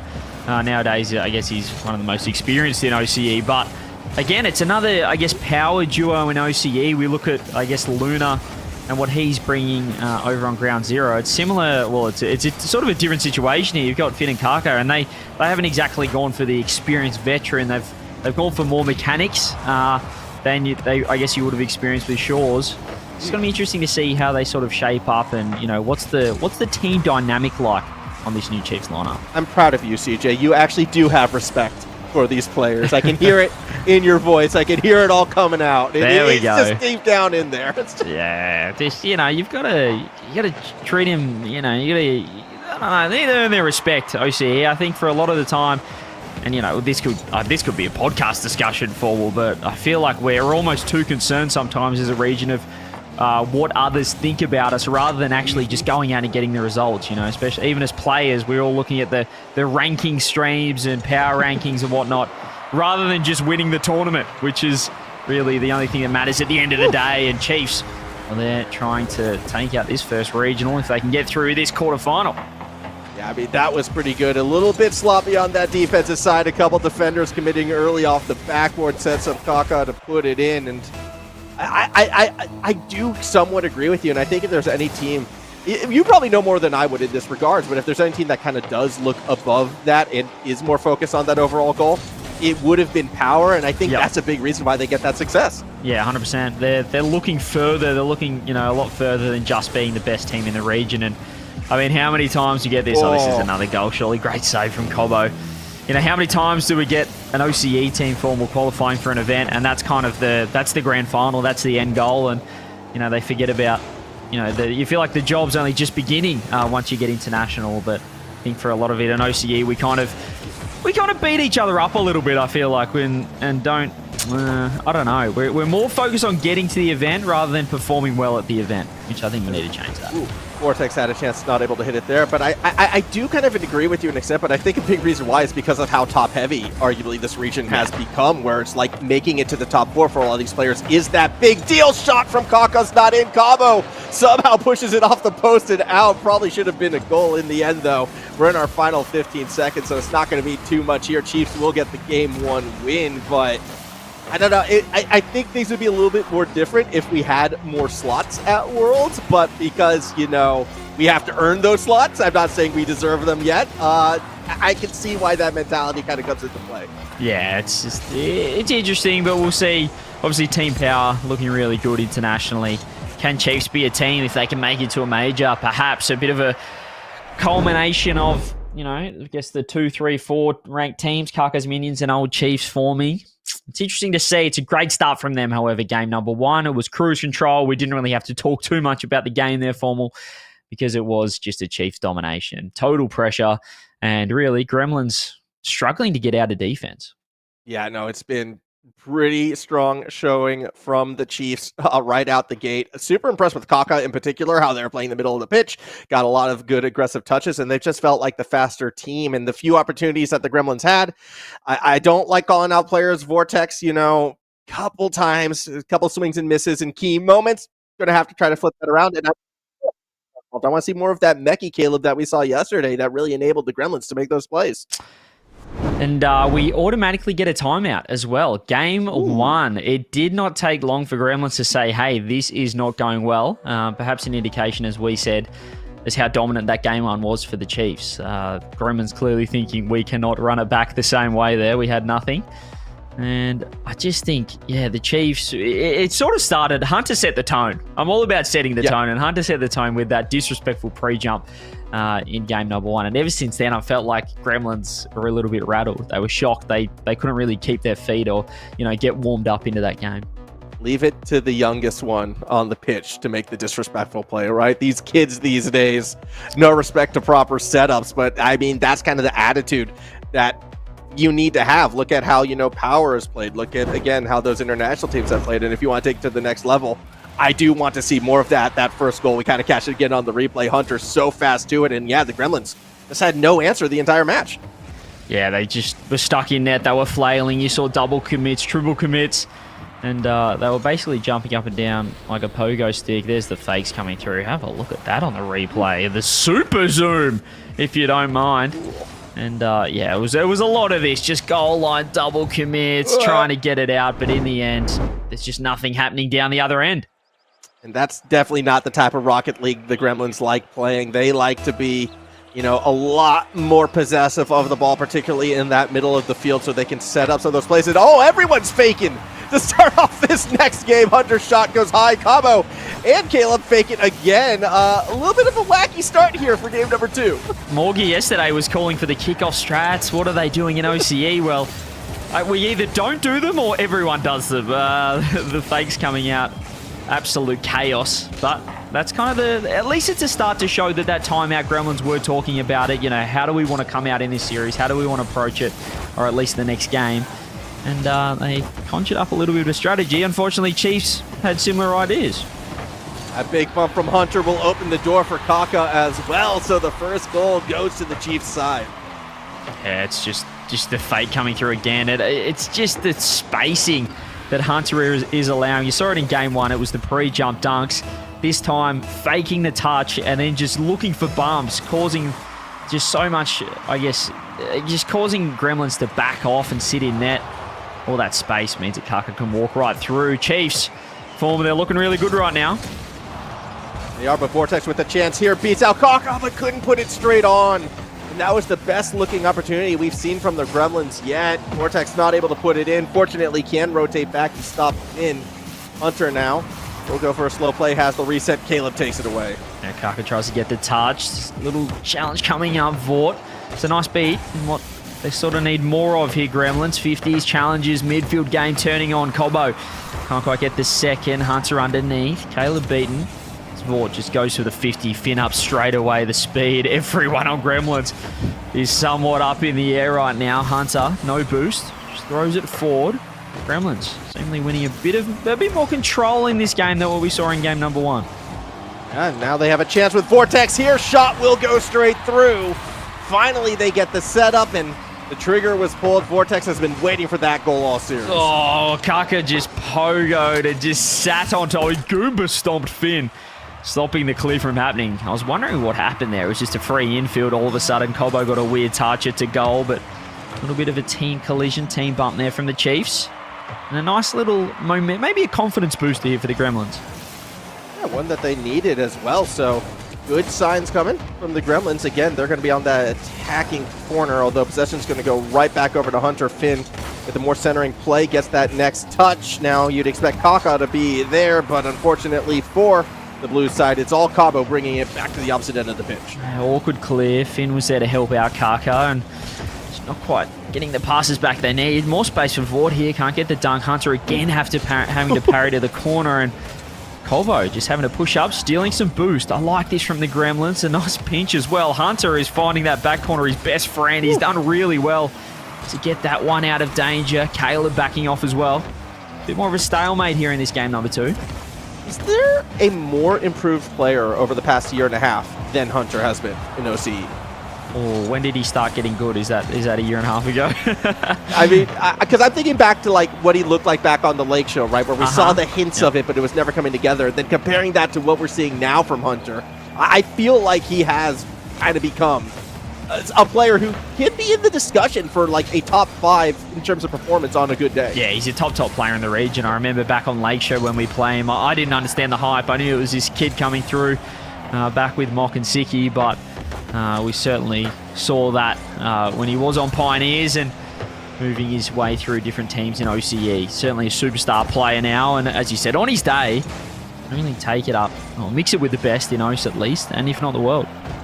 Yeah, and that's what I would love to see him back on that international stage, see what he can bring. But for right now, it's Vortex, who has a chance. A lot of places they can go with it, go straight into Hunter, but Caleb's underneath. The shot is on into Vortex, but it's not going to go through. Yeah, Hunter's putting in absolute shift in defense at the moment. Colbo with space, finds Caleb, double commit Chiefs, double beat coming through. Vort has a wide open net. Chiefs falling apart. Gremlins dusting them in the midfield.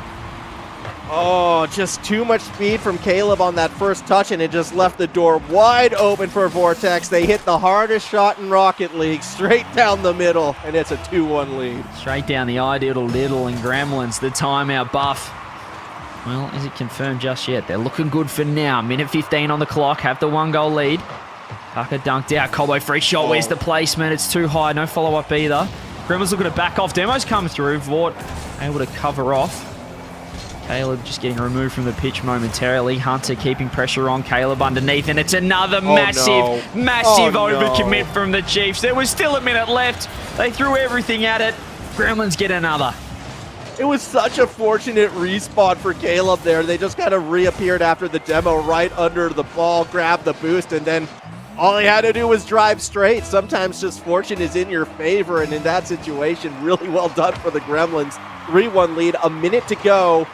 In with the chance off the kickoff, actually, but goes straight into Cabo. Yeah, this is much better from the Gremlins. Took that extra time. I love that as well. After the first game, they got smacked in that first game. So there's no point, running it back again, and all of a sudden you're 2-0 down. And at 1-0, call the timeout, reset. Now they can find themselves a level series. Still 30 seconds left, and this might be one back if Finn can find one on net. He's so awkward, though. He jumped underneath it and just caught himself flat-footed. Cobo with boost. Challenged by Kaka. Hunter went as well. And these overcommits are really costing Chiefs. 20 seconds left. Gremlins just want to hold on. Yeah, I think with the 2-goal cushion and with the time left on the clock, even if the Chiefs get one here, which it looks like they might, they still should be good. Kaka will still put it in, though, and it's going to make these last 10 seconds a lot more interesting. All eyes on this kickoff now. Kaka, pass from Hunter as well, set up 3-man play. Finn putting pressure on. Get one back. 10 seconds left. Kickoff strat. Inbound. What do Chiefs have in the locker? Finn takes it. It's a standard back corner. Finn racing for the boost. Kaka racing for the boost. Hunter takes it up. Backboard. No bump comes through. Finn might be able to keep it up. Caleb reset doing his best. Gremlins just want this ball on the ground. Smart touch there coming through. Cobo and Caleb deal with it. There it is. Gremlins tied up. I was half expecting the return of the double kickoff strat right there at those final 10 seconds, because we know both teams are willing to pull the trigger, but I suppose you can't have too much of a good thing. Still a fantastic result for the Gremlins to bounce back. Vortex finally hitting some of those final touches off of the setups that the rest of the teams were providing, but at that same token, particularly in the second half of that series, CJ, it did feel like the Chiefs were still a little bit more in control of the tempo and were creating more opportunities overall. Yeah, they were just overcommitting, weren't they? They were the 2 goals in the end. I mean, getting a little bit trigger happy in offense. And Gremlins, they're just such a solid team. If you're going to overcommit, if you lose your positioning and structure for a moment, they're going to capitalize. And it was that double commit. It was Caleb just outpacing everyone in the midfield that got that go-ahead goal. You see it here. Fort's just got a wide open shot. And then after that, Chiefs, well, they went a little bit too aggressive and overcommitted again. If they can tidy that up, they should be able to deal with the little change-up from the Gremlins. But for now, credit to them.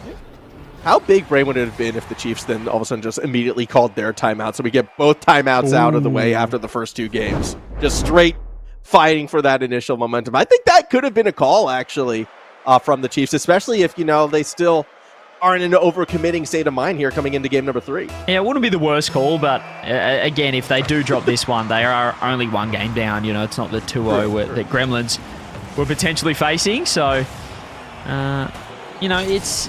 I don't mind the strat. I'm a massive kickoff strategist. Timeout strategist and kickoff strategist. But... yeah, Chiefs, I think that probably shows for them that they feel like they're in control if they're not calling a timeout.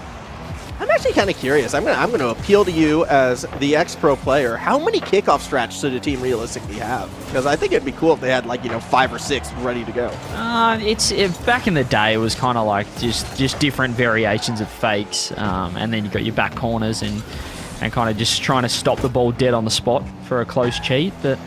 Nowadays, I mean, particularly in Europe, it's ridiculous the different strategies they've got. No one going for the kickoff is a strategy that I didn't think would ever happen in Rocket League, but apparently it's the most effective now.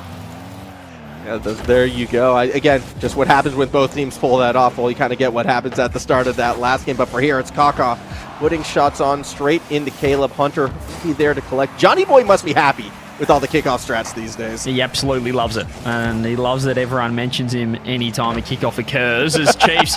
Oh, Vort's huge whip has to be a goal. There you go. Finn, top corner. The mistake came through. This is better from the Chiefs form. They're not sending all the troops. They're just keeping constant pressure, finding a mistake. Yeah, Vortex a little bit too eager, was afraid of the first touch being that shot on target, and they didn't have enough boost to recover, so well done recognizing the situation from the Chiefs, knew how to attack it, gets that first point on. The kickoff, though, maybe not going their way. Here comes Caleb, not the touch they were looking for. No, not quite. What they wanted there, the Gremlins, is... What is that car noise I'm hearing? What is Cobo's engine noise? That is like a ticking time bomb in my ear. Kaka, 100 boost. Well, he's got a better sounding car engine. Fins up. Maybe a double. Caleb there. Little wall dash. Gets the bump. Releasing Kaka with 100 boost. Takes it up. Fort's going to wait down for now. Then he finds a nice challenge. But again, look how much control Chiefs have. They look very comfortable in net. How do Gremlins break through? I mean, at the moment, this looks like a lot of 50-50s, one-on-one challenges, and they're not going their way. Hunter now looking to pop up something. Instead, we'll find Finn. We'll go across the pitch. Give it for Vortex, maybe. Wants to get it back to Cabo. Has that full tank of boost with that engine sound you love so much. Reminds me of the olden days of Kenny Salmon, man. I bring back the funny car noises to big people off. Bring back Kenny Salmon. Yeah, Kenny was an absolute superstar. He's a cult hero of the OCE scene. Where is he going? Where's he going for? I think he's done some sim racing. You kind of see him with, shout out to our observer, Dover. They've done some sim racing stuff together. He was trying to re-qualify again back in the split number 1 as well. Never made the top 16. Kaka's shot saved by Cabo on the line. Caleb Squishy not needed because it's still Cabo. Hunter now barely gets it over the top, and finally it goes through. How smart was that from Hunter? He saw the save, the pre-jump coming through, and he just lobs it over the top. Deft touch, bar down. Vort couldn't even get there in time. That is just quality from Hunter. That's what you want to see. Great stuff from the kid on the Chiefs. And now with a 2-goal cushion, things looking a lot better. Timeout buff so far not needed. how can the Gremlins get back into this when we're not seeing any of that offensive pressure that we saw in the last game? I think they've been shocked by the change-up of pace. And, you know, talking to LBP last night, that was one of the Chiefs' problems coming up against HSP. Almost a huge double coming through from Vort. Is when they're playing too quick, the Chiefs, they're almost too quick for their own good. Then they overcommit, they double commit, and a lot of chaos happens. Right now, they've slowed it down. They're playing solid fundamental Rocket League, and it's getting the job done. Really is, but I also want to give, again, just more credit to Hunter, not only for that goal, had the big save and that read right there as well. Hunter has just been all over the pitch. Same consistent performance we'd be expecting out of the other two as well, but if you're always looking for that one player, you know, to kind of get you over the edge, well, so far it's been Hunter. Now, full tank of boost. What do they have in store? Gets 2 players to commit, but there's no follow-up immediately underneath. Kaka's 50 goes in favor of Caleb. That's a great 50 from Caleb. Did a little little wave dash to get himself back in line, a bit more straight onto the net. Helping him get a nice 50. Caleb working it down. Demo's coming through. Cobo trying to be a menace. That might just be straight in, though. The worst possible 50 that you could take. Kaka says, I'll have that one. 3-0 to the Chiefs. 1 minute left. It's looking worrying right now for the Gremlins. You play golf. That looked like that was just set up there right on the tee for the driver to smack it through. Yeah, it was a little slice, maybe a little fade off the tee coming through there from Kaka. But again, it's a bit of a role reversal here compared to the last game. Now we're seeing Gremlins overcommit a touch, getting a little bit overconfident in offense. They were 2 goals down, albeit pushing for that to get one back. But Chiefs, great response there off that loss of game 2. Just both teams so eager to push that panic button. At times it feels like a second they go down, 1 minute left. Yeah, time to just send everything, and hasn't worked out in either affair so far. Half a minute to go. You'd imagine this 3-goal lead is going to be enough for the Chiefs, who bounce back with another shutout against the Gremlins. We've got a real back-and-forth series on our hands right now, though, CJ. Great demo, though. Can Hunter go 2? He's going to fake it for Finn. Oh! There's 4. So nice from the Chiefs. It all started in the midfield. Look at this demo. Finn removing any chance of a challenge. Hunter, corner touch, easy as you like, and Finn just slices it into the back corner. Too clean, too effective, and I love how forward playing everybody was on the Chiefs right there to make that one happen, just not giving the Gremlins their chance to settle on that defensive side. So, as the timer does tick down, Chiefs respond to the Gremlins win with a much more dominant showing. It's going to be a 2-1 series lead for the team in blue, but if we got this back and forth series, you know, going each way each time, I'm not sure I'm willing to say this is very heavily in Chiefs' favor just yet. It's not exactly a one-way series, and that last game told you everything you needed to know, but the 2 games that Chiefs have won have been pretty dominant indeed, and done it in different fashion. You know, that game number 1, it was, well, I keep calling it disrespectful. I don't know if that's the right word, but Hunter with some pre-jumps, the offense was crazy. They probably took that too far in game number 2 formal, and they got found out. Then they steadied the ship game number 3, and it was back to the Chiefs' domination. Yeah, and I think, you know, still having that timeout in their back pocket as well, the Chiefs definitely feeling comfortable at this stage of the game, and it's very important for the team. Even like back when they're Kaka's minions, you know, this lineup, they're always so much, as with every team, so much more effective when confident, but you kind of saw in game number 2 what happens when things start to fall about. They do get overcommitting. That was a problem that they had last split as well. They're a team that likes to have the lead. I think that's been a reoccurring theme for this lineup throughout the ages, and that first goal, super important going into game number 4. Yeah, they look very patient as well. Just waited for Gremlins to make mistakes, weren't forcing anything. That can be the difference in the end. Gremlins, I think they need to sharpen up a little bit. Their touches just weren't quite, I guess they were putting themselves under pressure with some poor touches, not finding each other downfield, handing the ball back, and you saw how many times it was Finn or Hunter just getting a free ball third man, rolling to them like it was a training pack.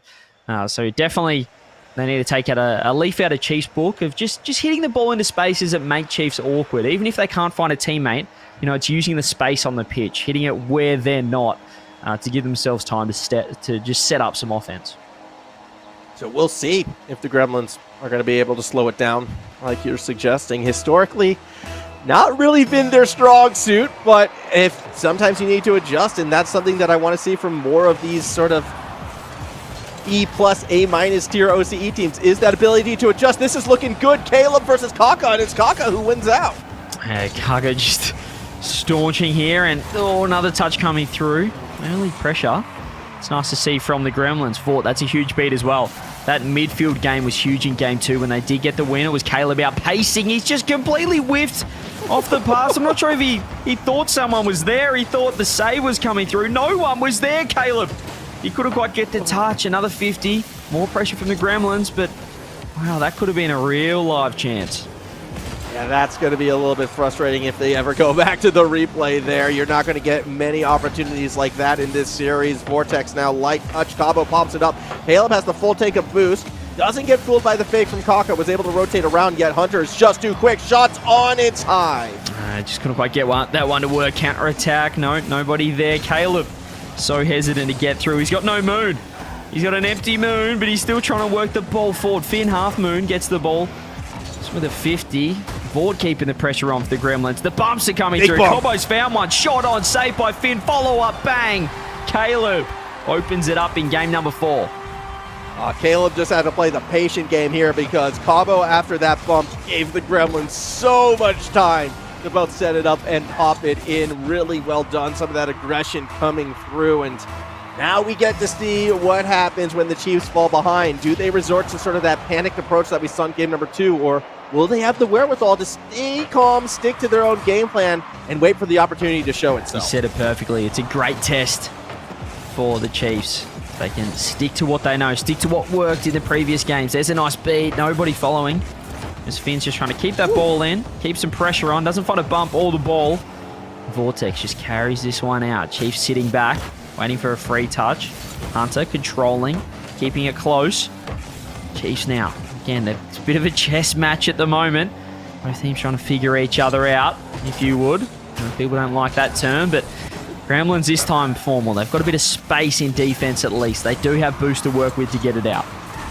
And I mean, this team can be comfortable playing off that backboard. You can see they're not really trying to risk too much with clearing down that midfield line. They're keeping themselves spaced out as well, so there's trust in the team to make that first touch. I would like to see them push up a little bit more towards that middle of the field, though. You can't give so many free opportunities to the Chiefs, and finally, they do get it on that blue side of the pitch.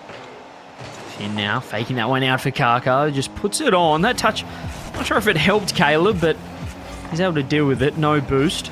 As Hunter tries to work it around. Kaka, he's got a teammate of Finn back corner if he wants to. He goes to the reset instead. There's the beat out. Finn in there. No boost either, and Kaka's got none. Hunter has to come in. He's very low. Ooh. No shot on target. Chiefs finally able to grab some boost. Is this the offense that gets them somewhere? But again, Caleb, link up play with Cobo working out. Trying to find something, but again, they're so spread out right now, this Gremlin side, so you're not really going to be expecting to see the quick sort of reaction, the quick play if the pace gets slowed down with how it's going. The Chiefs really should be looking to do that, and now it looks like the Gremlins are going to have to kind of bunch up a little bit more because they might be on that defensive side. Hunter going to be the one leading the charge. Kaka is underneath, full moon to their name, but not fast enough to get to Caleb. This is it, though. Finn. Bang shot on. No, Finn. I think he overthought that form. I think he had an open net. He went in behind them back corner. I would love to see him just fire that one top left. Reset Kaka, more pressure. Can't find the bump on Cobo. Vort with 100 boost. Caleb says, I'll have it. Both in the same spot, but this might lead to some pressure. No center pass as Cobo opts to back off. Perhaps trying to just lock in this 1-0 victory. And it's been a long time since we've seen a goal in this one, and yeah, 1-0 might be that final scoreline. Caleb wanted the backboard play. Kaka was able to make the read, but with no boost to their name, they can't really do too much here. In fact, only one with a full moon right now is Hunter, kind of sitting off the backboard, nearly gets beaten out, but Vortex gets a free touch. Post down, not in. Cabo follow-up, wants to dip it down, but can't quite find the angle. They've overcommitted, though. Caleb has to back off. Kaka's got no boost. He can't see his moon. No bump comes through. Huge from Caleb. Huge from Caleb. No boost. He just finds his way. They've just given it up again. Vord. Oh my goodness. He had 100 boost. He wanted Caleb to go again. Take the ball, son. He's already done enough work. Gremlins, 30 seconds left to hang on.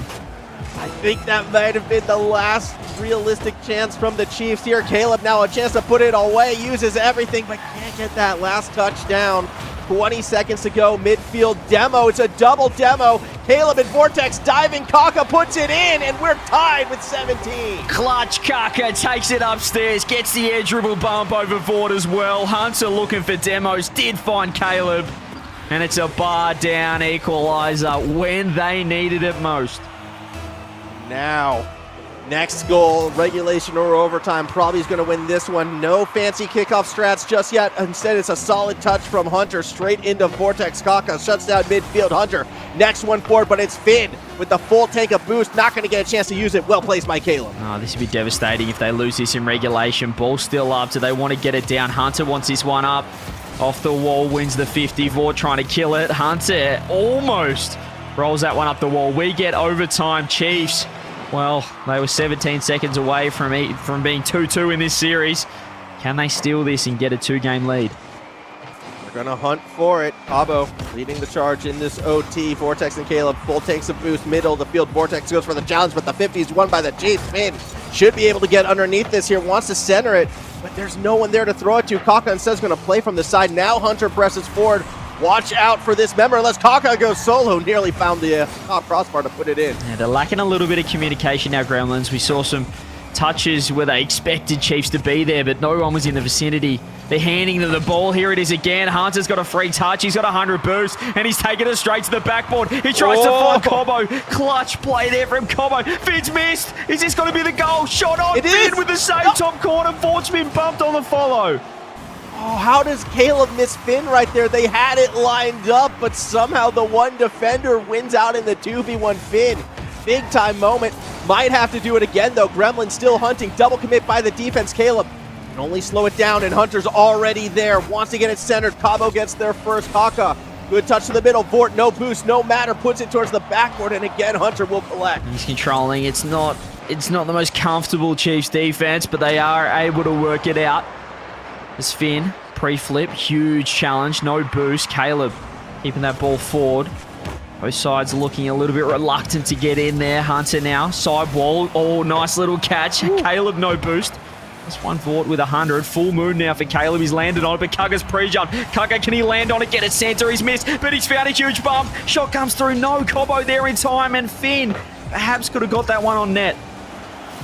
Caleb, though, was a little bit too quick with that rotation down the middle, and now an opportunity. Vortex try to do a little Buzz Aldrin impersonation here with the full moon. Takes it to the backboard. Caleb, what you got? Cabo, middle of the pitch. Can't get the pass to it. Kaka's challenge, though, not the best, but yeah, still good enough to get the attack off balance. Seems to be always this man, Hunter, to carry it out of the defense for the Chiefs, but what can they do down the other end? Caleb gets the touch, finds Cobo. He's handed that one up. Kaka looking to pop it up, use some angles. No one there for Gremlins. Where is everyone? Caleb's missed. Finn, someone get in there for the shot. Finn's missed again. Oh, so many opportunities, and now Vortex puts up a lobber. Hunter has to go corner, but it's going to get pressured by multiple Gremlins members. Cabo needs that last touch, not going to find it. Caleb burns all the boost just to miss. Vortex racing back. Finn with another chance, loses out on the ball. That's a huge challenge as well. The third man on Gremlins, so confident to get in there. Pre-jump again, there's space. Cobo trying to use it, challenged out. Vort with a huge beat. Kaka has to go, he has to reach for the save. Again, epic saves galore on the Chiefs. Finn, downfield, redirect on net. Finn takes it in OT. Chiefs 3-1. Get the 2-game lead. Yeah, okay, so Finn, when driving towards the ball, like driving it towards the net, won't hit it, but, you know, a redirect coming back towards it, yeah, sure, put it right inside that inside line. Fantastic touch from Finn right there to give the Chiefs now in a match point situation. That was only game 4, CJ. Both teams playing like that was the game 7 decider. That's a massive win, and perhaps a little bit of a difference compared to the Chiefs' last split. It felt like they lacked that clutch factor when it really came down to it and push came to shove. But right there, it was Kaka tying it up on 17 seconds, and they get the OT win. A huge game. It could have been 2-2 in this series. Now they get a little bit of a buffer, 1 game away from Championship Sunday. We will see how long we get before we go into that next one. Looks like we might be having a little bit of a restart situation, but Chiefs, I mean, they are in control, and we called it out at the start, like this game was going to be the challenge. What happens when the Gremlins get that early lead? Can they stay patient? Can they wait for the opportunities? Well, it ain't with 17 seconds left, but they played patient. didn't overcommit. They didn't let it get out of control. And they're rewarded with the overtime and then the overtime win. Yep, absolutely huge. They just stuck to their guns, as you said. They didn't let the situation overwhelm them. Some epic saves came through. They had a little bit of luck along the way. But at the same time, Finn missed a few shots that he could have taken earlier on in the game in regulation. And if those go in, perhaps it's a different story for that entire game. Alas, they get the win regardless. And Chiefs, 3-1. Now it's all on the Gremlins. They need to win 3 straight formal to try and take this victory. I don't want to be constantly reminding everyone of sort of the past situation, but I believe it's Regional 1. It was a 3-1 advantage that the Chiefs had over the Gremlins. But granted, there was also a timeout in play, and we all remember what happened in that Game 6. So, new Chiefs lineup, new Chiefs situation. Gremlins, though, they're coming from behind in these types of positions. But if we see that same composure from the Chiefs, I don't even think the Gremlins in their peak form, it's going to be a struggle.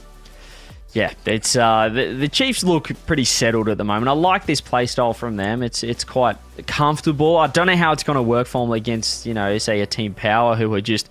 It's like an aerial show around you with everything going on. I'm not sure if you can play as sort of comfortable and I guess composed, but for now against the Gremlins, this is a great style. It's working out for them.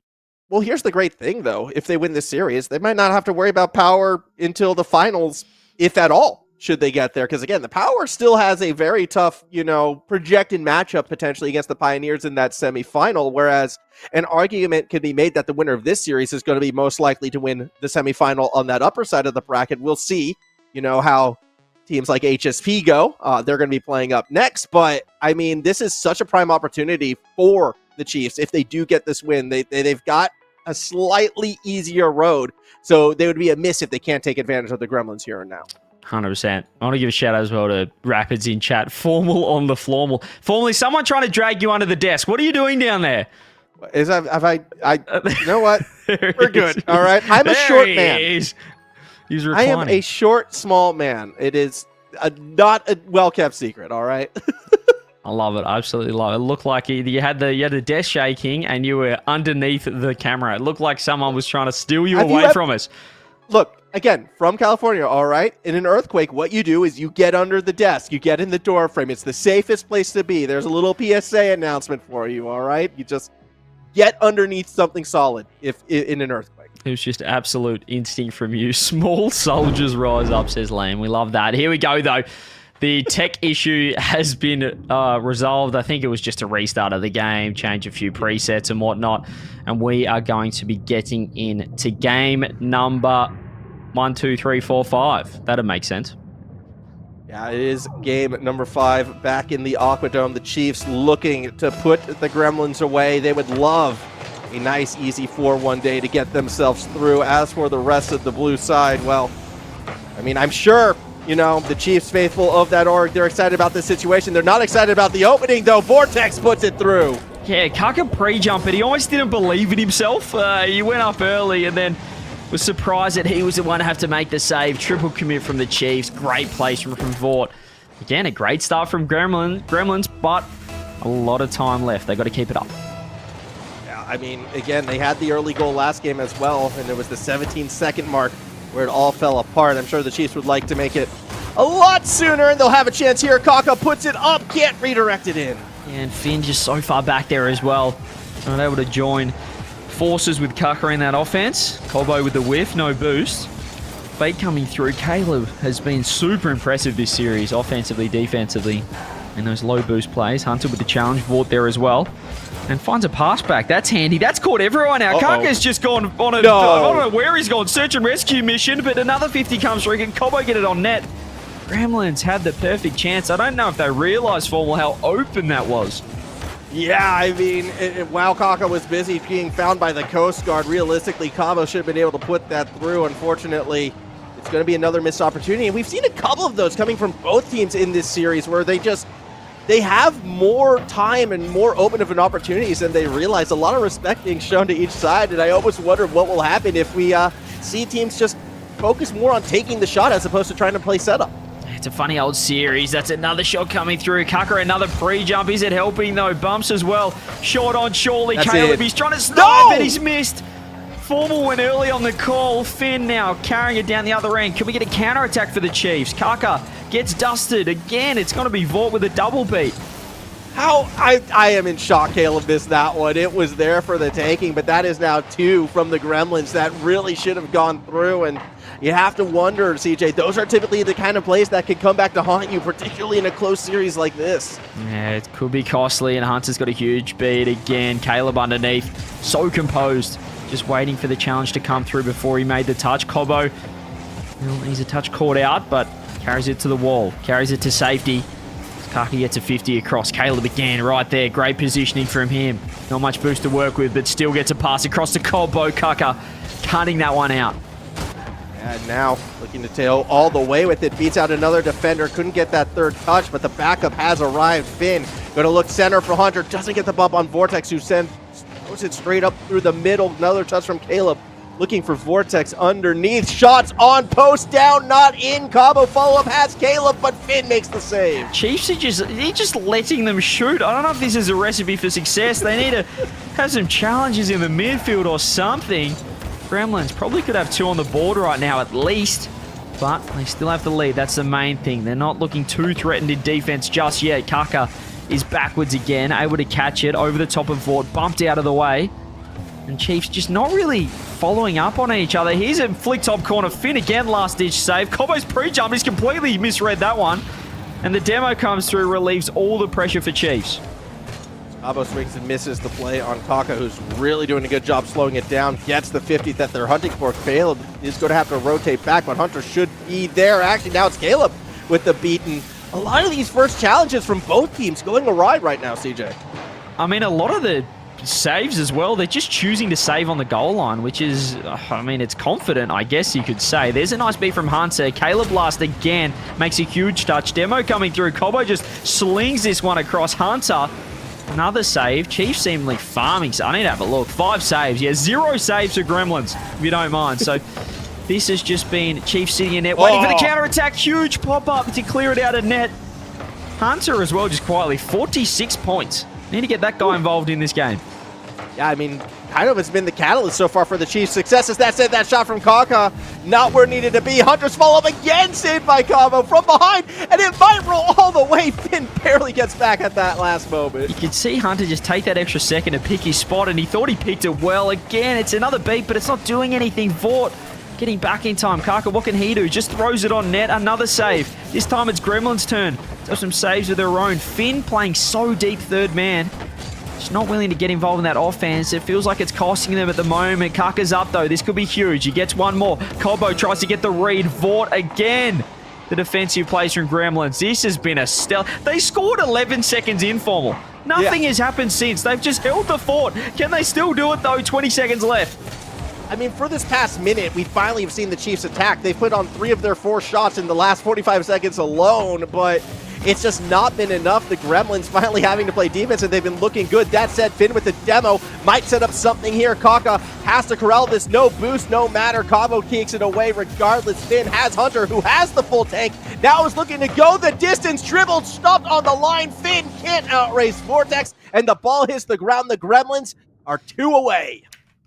That was the strangest game I've ever seen. Chiefs, I mean, Gremlins get the early lead. Chiefs decided to play sit-in net simulator, and then with a minute left formal, they thought, hang on a minute, we need a goal here, push forward, found some offense, and then Gremlins showed them what they can do defensively. Gee whiz, timeout for the Chiefs as well.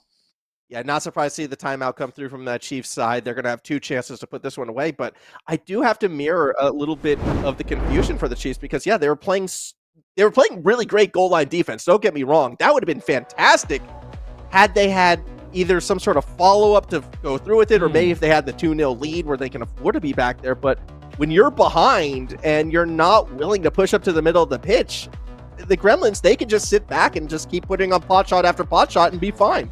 Yeah, and again, it just felt like there was a disconnect that game for the Chiefs where the third man wasn't willing to go in, and then they didn't have that 3-man passing offense, constant rotations, and then you just had defensively sitting in net just making epic saves instead of sort of challenging the ball. They were going, all right, Caleb, what do you got? Let's see if you can find the top corner. And I mean, they were probably lucky, Chiefs, that they didn't concede more goals. Albeit they gave themselves a chance to tie it up at the end there, but Gremlins look really good that series, and now it's Game 6, Neo Tokyo. I don't want to remind the Chiefs people, the Chiefs supporters, but this map, Formal, I don't know if you know what I'm talking about. I know what you're talking about. There was a moment here that is probably in folklore and OCE history, so let's hope that Hunter, well, he's had nightmares because he was the last man back with 3 people chasing him down. Let's see how Chiefs can go against Gremlins here on Neo Tokyo Game 6.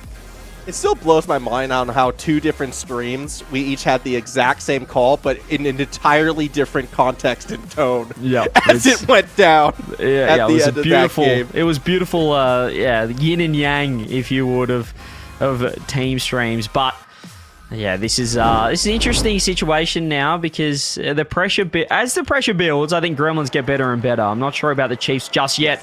That was a nice game for the Gremlins. Got the early goal, held it down, kept putting the pressure on. Can they do it again here, Game 6? And I think you hit the nail on the head, and that's something, you know, that 7-1-1-1 has said in the past. Like, they are a team that does thrive under pressure. They like to have their back against the wall. The Gremlins I'm speaking of here. That is where they kind of perform at their best. And to go back to some of the things said at the start of this series, they do start off slow. I think that's the reason why they struggle in Swiss, but in the best of 7s, that's where typically this team will start to play its best form later in it as well. So yeah, I can understand why the Chiefs took that timeout. If they're going to win this series, I'd like to see him win it here in Game 6 because Game 7, I'd like the Gremlins to take it. Part of that pressure as well and the way they deal with it, I think it comes from, I guess, constantly being an underdog, at least in the top teams, as this is almost an early chance. Finn just has to send it to the moon. Is the shot got to come through? It's wide. Kaka, they bumped each other here, Gremlins. Kaka might just be able to walk it in. He's got to go quick reset over the top. Huge recovery coming through from Caleb. I mean, that was sketchy for Caleb as well because they had to collect a lot of those small boost pads just to get the height to get there, but was able to find the angle and do it fast enough. Now a minute in. We don't have the quick goal this time for the Gremlins. They're going to have to work a little bit harder this time around, and it's going to be the Chiefs with the chance. Hunter shut down by Vortex, who stays on the play, going to use that boost to maintain the possession. Finn, middle of the field, just gets flicked over. Caleb's there as well. Where is Cabo? Not needed. Hunter's already got the clear. Just getting back to that pressure sort of topic again with how the Gremlins deal with it. You know, I feel like when you're the underdog, and I've kind of experienced this in OCE internationally as well, you know, when you are feeling pressure, you can sort of remind yourself, well, if I'm feeling pressure, imagine how these guys are feeling on the other side that are the favourites. And I feel like that's kind of what Gremlins do. They're thinking, well, you know, in this situation, Chiefs are the favourites. They have all the expectation on them. And surely they're going to be even more nervous than we are. They use that to their advantage and certainly deal with these sort of situations extremely well. Yeah, but at that same token, if they are find a way to come back in this series, and if they get to their 3rd top 4 in 4 regionals, can we stop calling them the underdog in that situation? Have they finally kind of proved their worth and proved their mental to be considered a regular top 4 team? I will throw a bucket of respect on their name. I will throw all the respect that you want me to throw on them, because they've earned it if they can get a win here. This would be an enormous comeback, 3-1 down, but again, it's all tied up. It's a huge demo. It's got to be wide open. Kaka could just walk that one in. Finally, Chiefs are thinking, we got a freebie. Where was that in the last game? Yeah, I mean, it came from the demos right there. Cabo's 50 doesn't go their way, and with the back line already taken care of, Cabo just needs to drive that straight. And with all the open net misses that we saw the last game, I'm happy to see this one go through. Granted, both of them were committed by the Gremlin side, so can't fault the Chiefs for that. Either way, 1-0 lead for the team in blue. Yeah, much better there. They're just finding a mistake that, to Gremlin's credit, they haven't really made too many mistakes outside of, well, certainly not last game. Hunter, though, again, throws it. That's not a great shot. Tucker just trying to parry it up. Vortex, a great series so far. It's been looking really impressive. It's Finn now. Tries to help out Hunter, who wants to land on it himself. He does well. Caleb keeping that ball in for the Gremlins. And a bit of an unusual situation for the Gremlins. They're just used to being in front by a goal, Formal, and living in that world. Well, that's it. Nice. I love that pass! Wowee! Oh my goodness, the Gremlins. Yeah, 1 goal down, no matter. We still have trust in the team. The 1-2-1 punch it through. Vortex. An absolute banger right there, and we're tied once again. Absolutely huge there. And again, it was Hunter. You just saw him climbing up the wall. He was stuck. He just had nowhere to go on the post. And that's a nice equaliser. That'll settle things down here for Gremlins. And Vort's going 1-2. Hunter underneath. No challenge coming through yet from Caleb. Opts to wait a bit and keep pressure on. for the Gremlins. Kaka doing very well to carry that one out. Forces a nice 50. Caleb in again. And so impressive throughout this series for the Gremlins is again Kaka if he can outpace Caleb, but he's just so quick in the midfield formal. Yeah, he really has been everywhere. Now Vortex is going to get a near free touch. I don't know where Finn came from. Got a lurking behind right there. Stops his shooting opportunity, but again, similar to the past couple games, the Gremlins have been finding more of them. The Chiefs, they've get so few chances right now. They've really adopted this more patient mindset, and I'm worried that they might not get a real chance if that continues. I like how they're forward now. Finn across. Hunter wasn't there. Yeah, he wanted to be there. He just couldn't turn in time. Kaka up. Caleb almost dusting again. He's looking so quick on the pitch at the moment as Caleb is. Gremlins, they want to win this in regulation. They want to force game number 7. Cobo with the pass. It's a fantastic one. Vaughn, follow-up shot wide again. Double. Here we go. Counter-attack. Hunter. Handoff from Kaka. Top corner saved. Fort had to take the longest road to that, collecting that back corner boost, but was able to get there just in time. That said, the job's not done for either team. 30 seconds, and it's the Chiefs who want that next shot. Kaka under pressure, gets it straight into Fort instead, but Finn now full take a boost, pops it up. Kaka, full moon as well. What do they have in store? They leave it for Hunter instead. Backboard, no one's there. Again, they're just trying to put an absolute hole in the crossbar. They need to find the net. Challenge comes through. Kaka 100 boost. 10 seconds left. Who's going to get the last crack in regulation? Cobo. Is it going to be him to be the hero? He goes ceiling, misses the second touch. Caleb still keeping the ball in. Ball's going to hit the ground. Overtime, game 6. Oh, this is a big one for the Chiefs. Again, game 7, the seeds, the doubt really might start to ring through. How have they let the Gremlins back in the series? A chance, though, off overtime, and it's going to be Cabo Force. Has Vortex in the middle. Kaka does enough to disrupt. It was nearly rinse repeat from the last time these two played on Neo Tokyo. The overcommit came through, but Kaka clutched up. Here we go again, Chiefs on the defense. Cobo. Very composed from him, backing off right the way through to give himself a free touch, but Hunter's found the bump. Finn's found the touch as well. Can he get the read? He's missed it. Kaka with it. He's landed on Finn. Chiefs, they're trying everything. It's not quite clicking at the moment in offense.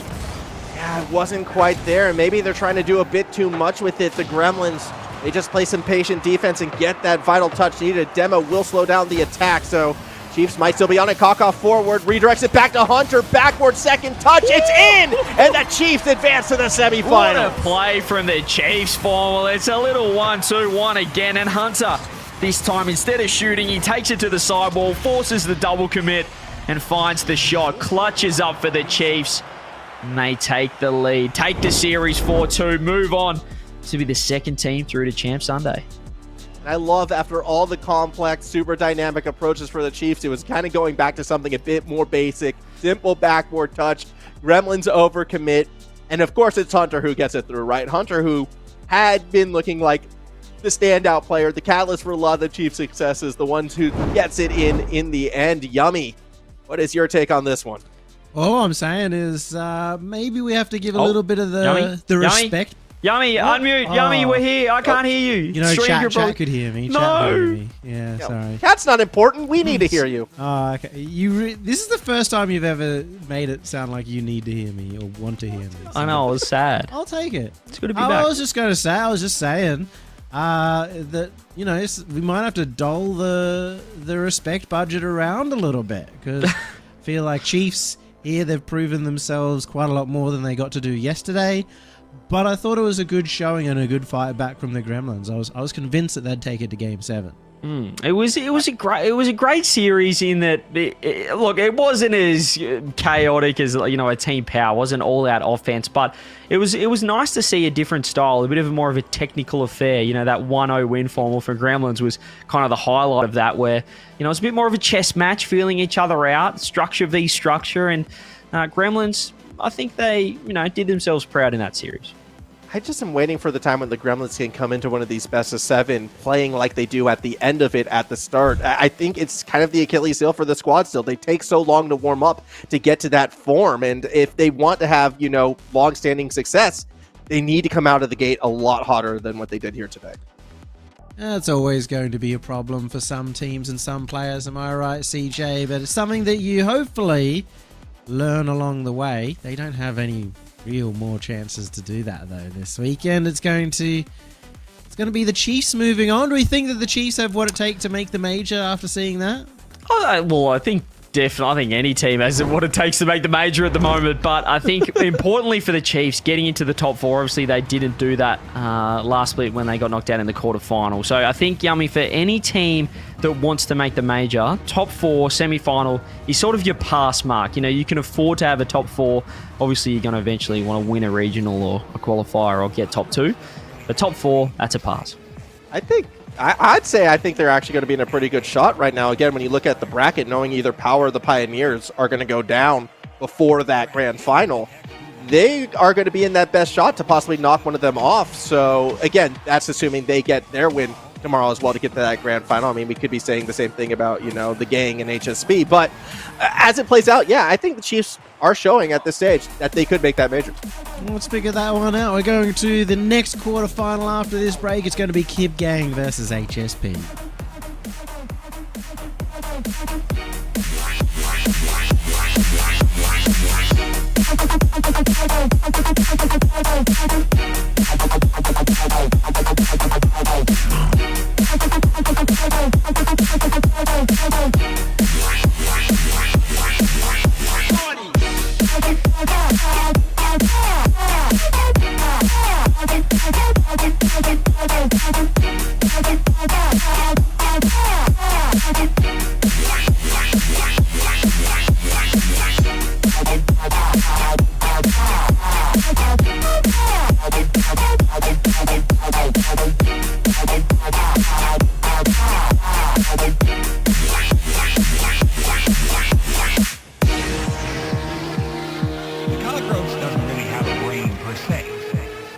But it has instinct and a ferocious desire to survive and reproduce. Their antennae detect food and water, so the roach keeps its antennae clean. They're small and can fit into cracks and crevices. Roaches have great peripheral vision.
Keep you got me twisted. Freak of the week like keep you got me twist. Freak of the week like keep you got me twisted. Freak of the week like keep you got me twist. Yeah. Freak of the week like freak of the week like freak of the week like freak of the week like freak of the freak of the freak of the freak of the freak of the week like keep you got me twist.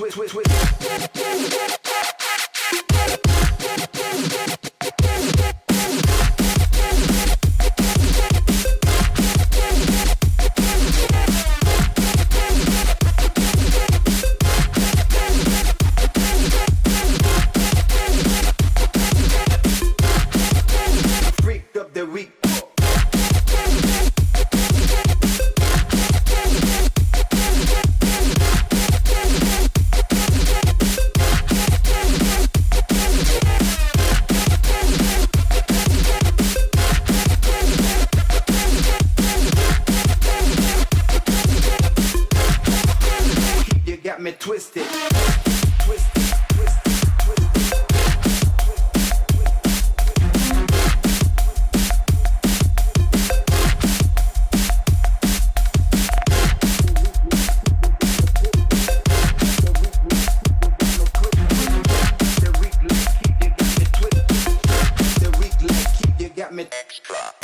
The week like keep you got me twisted. Freak of the week like keep you got me twist. Freak of the week like keep you got me twisted. Freak of the week like keep you got me twist. Yeah. Freak of the week like freak of the week like freak of the week like freak of the week like freak of the freak of the freak of the freak of the freak of the week like keep you got me twist.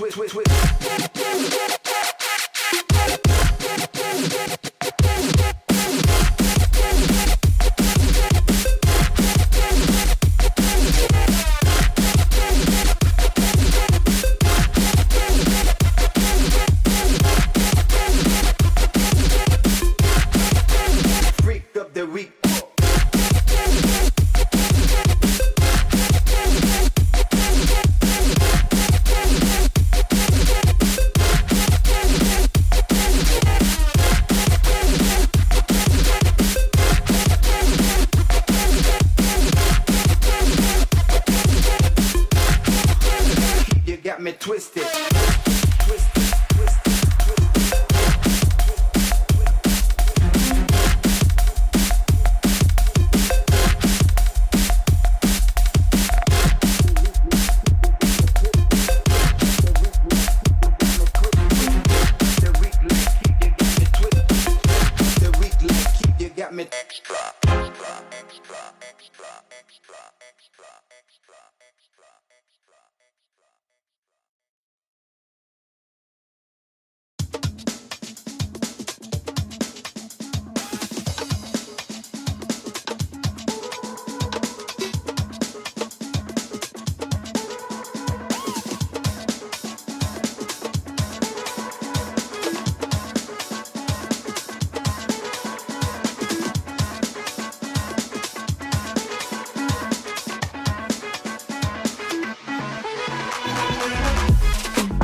halfway through the quarterfinals, and we've had a fun one so far. No dramatic upsets yet. Maybe a couple broken hearts, but I'm glad we're finally starting to embrace the respect, Yummy. I'm glad we've reached into the respect bin and we're now giving it out like Valentine's on Feb 14th. Yeah, we had to dig deep. There wasn't much remaining, I'll tell you that, but and a little bit there. And talking of upset, I'm assuming you're upset that the Gremlins lost. But I think the rest of us have kind of expected it to go this way, and I think this is the match now where we should have the least expectations. Yes, I think this is the closest series of the day on the way going in. Would you guys agree with that? Yes, I would agree. I don't know. I thought the last series was going to be possibly the closest one. I'm really high on the Kib Gang, and I think that I have high expectations for this team, actually. I think they looked very, very strong yesterday. Granted, HSP also went 3-1, so maybe we should be digging deeper in the respect to hand out to these two. But have you seen my boy Misty? Yes, boy, That Misty. guy's clean our fades yesterday. Oh my god, he was literally the greatest player OC has ever seen. And also Baz. Wow. Okay. Well, yeah. Well, now you say it, Baz. On ground zero, they weren't that good with Baz. So, how much is he doing? It's got to be a question. But What a move from Baz to upgrade What a himself from move. ground zero. what a I mean, they got to win this first, though, right? Before we could want to move it, we got to see them get past the Kib Gang. Well, I mean, the funny thing is, right, we just saw Chiefs, obviously, with Hunter, and now we're seeing Gus. There's a potential, if Kib Gang can win this, we'll see, I guess, the first of the grudge matches out of the new rosters. Gus and Hunter going head-to-head. Gus against his former side. So that'll be interesting. And again, we spoke about it yesterday, but I want to reiterate, Kib Gang, they feel like the gentlemates of OCE. They're kind of the leftovers of the top teams. Everyone else kind of, it felt like they chose their teams in a way. Super Lockie left. Hunter said, I want to play with Finn and Kaka. And these guys were like, well, I guess it's just us three then. And they decided to team. But so far, looking really good. Yeah, I mean, again, I'm kind of leaning on this team. We could take a look at our prediction results right now and see how we're all feeling. And Yummy is the only non-believer, I suppose, in the OC. What do you mean? You guys are the only non-believers. What are you talking about? Kib Gang, this is that team. Think of the storyline of the team, as CJ was calling them, the three players who couldn't find a home, come together, go all the way to the finals. Come on. So you're going on leftovers, Scrub and Shaw. They're perfectly fine. There's nobody more left over in the region than Misty. Name one team he hasn't been kicked from. One team. Exactly. And you know what? Yummy's a smart man, but there's only one player in OCE that he will swing to his heart instead of his brain, and it is Misty, his boy. He will always. My boy. I even had a HSP for dinner in the last series in honor, in preparation for this series. Wow. Okay. Come on, we're fully locked and loaded. What ready sauces to are we go. talking? A little bit of I actually sweet got chili? hummus and chili. Yeah. Oh, yeah, I like the chili. That's a good mix. I was just thinking too. That's good for the protein, the gains after the cricket earlier today as well. Back to the cricket. Yeah, well, Don't also, get him I just started. had no time. I didn't have any food in the. I don't have any food left in the house. Even stuff that I normally have, like at the back of the closet for just making emergency food, because I wanted to do that this morning and had to make the saddest oatmeal of all time. Oh well. Speaking of the saddest oatmeal of all time, that's what Kib Gang are going to be at the end of this series. HSB versus Kib Gang, an important match. Only one of these teams are really going to be in the points to compete for the major, and I'm sure both of them would like to be there. I want to say it, Yummy. I know it's the first, it's qualifier number 4. It's the first qualifier of the split. Whoever loses this, I'm writing them off. I'm fully writing them off. That's how big No it is. respect. In fact, we will take any respect we did have for them, put it back into the bucket, because there'll be some other people that might need some respect in the future. 100%. And as we said, it's a very limited pool. So why would I waste my time with people that can't make the major? Can't even make top 4. Like, come on. Yeah, get rid of him. Get rid of him. Get him out of here. So this is a big series. Forget about, thinking, it's just another quarterfinal. Guess I'll watch. For those at home, this is everything on the line. Our respect is on the line for these sides. And I know how much they care about that one, so you can see it in their eyes as Misty sets up a beautiful play. Fades, gives another one underneath, and Misty comes through for the first. That's a nice goal explosion too. It was Fades off the crossbar with a double. Scrub got the clear. Gus with the pre-jump. Perhaps worried about Baz behind him as well. And Misty, I mean, your boy Misty. Dude, this guy. Yeah, I mean, he can place a ball. He just goes straight underneath Gus. There was no way he could save it.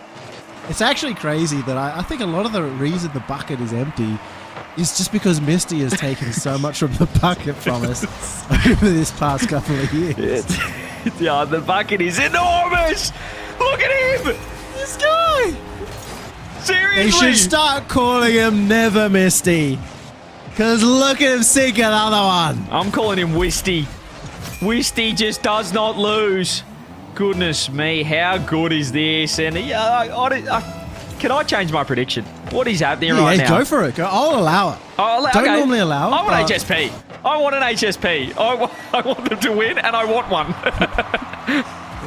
You don't get an HSP unless they win. So hopefully they do. Get For behind your them. sake. Those at home, we described what a HSP was yesterday. We don't need to do that again. They know. It's a nice little, it's a lovely little meal if you want to lunch or dinner, whatever you're feeling. I would say it's not quite the healthiest thing you could possibly eat. Not the healthiest breakfast either. Well, probably breakfast isn't. I'm sure you could get a breakfast version of an HSP in some form. Maybe some maple syrup it's called on there. HSP, just a regular one. Oh well, there you go. So just get a regular one for Brekkie. But how good are they playing? Misty popping off. 2 goals to the good. Mid 2 minutes, 3 minutes left. Yeah, good counting. A little bit of attack coming out from the Kib gang, and Scrub will finish off the first. Really nice setup here. Just taking a little extra time, using his late flip and catching the defense off guard. Yeah, I think Misty will regret that one on the backboard. He just opted to take the first touch. He was probably pretty confident. He had full boost on the backboard, but in the end, he just handed it straight back to Scrub. If he got a touch to the wall, touch to the corner, that would have been a great way to put it out of trouble. He just didn't make the right choice there, but again, Kib gang, they get one back, get their first on the board. You know, once this Misty fella told me about his name, and he said his name's Jerry, for those who don't know. And before we get to that, we put the name on Gus. Stop talking about all of that. Gus has gone ceiling pinch, reset, shot, Zen 2.0. Gus, that's the goal of the entire split so far for mine, easily. Great creativity, the reaction from the millions of people hanging around him, a little touch that happened right in the lead up to it, and he still makes it work. That's why people are getting all aboard the Gus bus. Yeah, everyone hops on the Gus bus, and that's why you just say, can you just do that every time, please? He's got so much potential. Misty faking everyone almost. Scrubbed back in time. That would have been Misty's hat-trick in half a game of Rocket League. Yeah, so I wanted to ask. So his name's Jerry. Yep. He told me it's because his family, his parents, are huge fans of Seinfeld. What do you think the likelihood of that story is? I think highly unlikely. Surely that's like an American thing. Surely you'd call your son George if you were going to be a Seinfeld. That's an American thing, isn't it? To name your kid after like shows you like and stuff like that. That's not an Australian thing to do. Yeah, they should have called him Khaleesi. Honestly, wouldn't mind it. Would not mind it one bit. That's actually a really common name in America now. Yeah, well, there you go. I feel like people pick up on the trends, Yummy, and then 10 years later they go, that didn't really take off. And then the 8th episode of a season comes out and they realise they're the biggest idiots for naming their son or daughter after a show. Yeah, quickly can it turn? Quickly can they go from the hero to the villain? And right now, Misty is the hero of HSP, has been the whole weekend long. How impressive. Baz, I don't even know if he's out there. You know, who's the other guy? Fades? Yeah, I've heard he's mechanical. Haven't seen it. Shaw's downfield, though. What can he do? 2-2. Leaves the ball. Fades now. Takes it up. Has Misty on the left. Pre-jump from Misty, but Gus just sweeps through. Almost gets the bump. Shaw's with the clean-up. 0 boost. You know, this was the Oscars. Sure, we'll give Fades and Baz a trophy for the supporting cast, but we all know who the best actor is here. Almost in for Fades. Maybe a chance for Baz, but Scrub does get back in time. It's tied 2-2. The next goal may just win it. Oh, gee whiz. I'll give them credit, these two teams. This is a very entertaining series. Maybe the last series was incredibly boring. I don't know, but right now this is utter chaos. Mixie's got a homing missile on net. Fades is finding his form. And Gus clipping down the other end. Shaw's working it around with the beat. Baz has to back up. Baz, no! Oh, goodness me. I thought he nearly owned goal. Misty covers the infield. Blocked out by Scrub. More pressure coming through. Kib Gang, what one back on them, but in his Baz just settles it down a touch. Shaw's with the challenge. And almost one more. Fades took that very comfortably. Yeah, I'm very much questioning a few of these moments from the defensive end of HSP, and they're going to be tested once again. Baz must get a contact.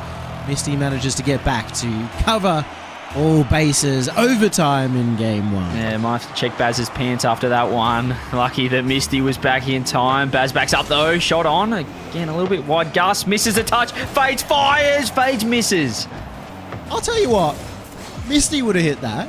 100%. Fades, he's missed 2 now. He's crossbarred at the last 2 shots. Could have ended the series. Not usually a more direct player to take an early shot. He'll usually take it up, look for a pass, over to Misty! Gets his hat-trick, gets the game! 7 shots, 3 sausage rolls for Misty. He might just be the best player in OCE. Forget that. The best player in the world. And most importantly, he is Yummy Cheese Man's boy. He predicted HSP, and they've got off to the best possible start. Oh, the supporting Oscar goes over to Fades. 3 assists. Sets up that last one beautifully. But Misty has stolen the show. 730 points. Kib Gang, a valiant effort. I really liked the late game effort from Scrub and that awesome goal from Gus. But in the end, how can you stop this? Yeah, Gus, you cannot score the best goal of the entire split and then lose the game. And unfortunately, you got Misty on the other side. And you know what? People can question our analytical minds, Yummy, but we did mention before this series that Baz does nothing. And after one game, we can confirm that Baz did nothing. It was Fades and Misty up front. Look, I saw Baz on the pitch. He was there, and that's all that really matters, because you need 3 players or you have to forfeit the match. And well, HSP, what a start. I'll go watch this Gus goal again. Absolutely, man. We could see Gus take over the game. He has that complete capability. We also saw Shaw's yesterday. He looked really, really impressive. I heard, now I don't know if this is true, but I heard he's gone back to Rizzo controls. He was on Rizzo controls. He tried to switch away to better controls, and now he's back. Well, I think that if it ain't broke, don't fix it. If it's half broke, try and fix it, and then go back anyway. And I think that's what he did. When you're not better in 2 weeks' time, because you've spent thousands and thousands of hours on a terrible control scheme, just give up and go back to where it was. Yeah, I think embrace the individuality. That's what you got to do sometimes. But speaking of individuals, this man right here, off his ceiling, fakes it down, pop over the top. Misty, corner beat as well. Is anyone there for... No, never mind, HSP. Hang on, there he is. Scrub's backflipped, and Baz is on the pitch. I can confirm, because he's just scored. He exists. It took both of his teammates to set up this goal, but Baz striking comes true and rings the first goal. Oh my goodness, HSP on fire. This is... Oh, well, I just got kicked from the game. It's a great game if I knew what was going on. Augusta scored. You're joking. It was a great pass play right off the kickoff. Oh, he did too. Baz delivered it on a plate. You know, he said, I've been too involved in this game. I've had a goal. I better give it right on back. And, well, 420, 1-1, and basically back to the start of the game.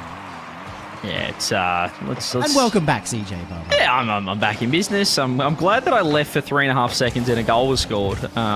Wish that could have happened in the last series. There's about 5 minutes with no goal scored. But Baz, he's up and about. Kib Gang do get the equaliser, however. But I'm on the HSP train. There's no reason to waver my confidence unless Shaw scores that. It's still going to be a goal anyway. Gus with the follow-up, Gus with the brace, and Kib Gang with the lead. Gus has scored the last 3 goals. Shaw's could have scored it himself, but couldn't find the angle low enough. But all that mattered was he took out the opponents. 3-man effort. I'm really liking to see this from Kib. It's kind of like Powers, aggressive, stay close to it, but without playing from in front of the ball. They're actually still approaching it from a normal position. Yeah, they've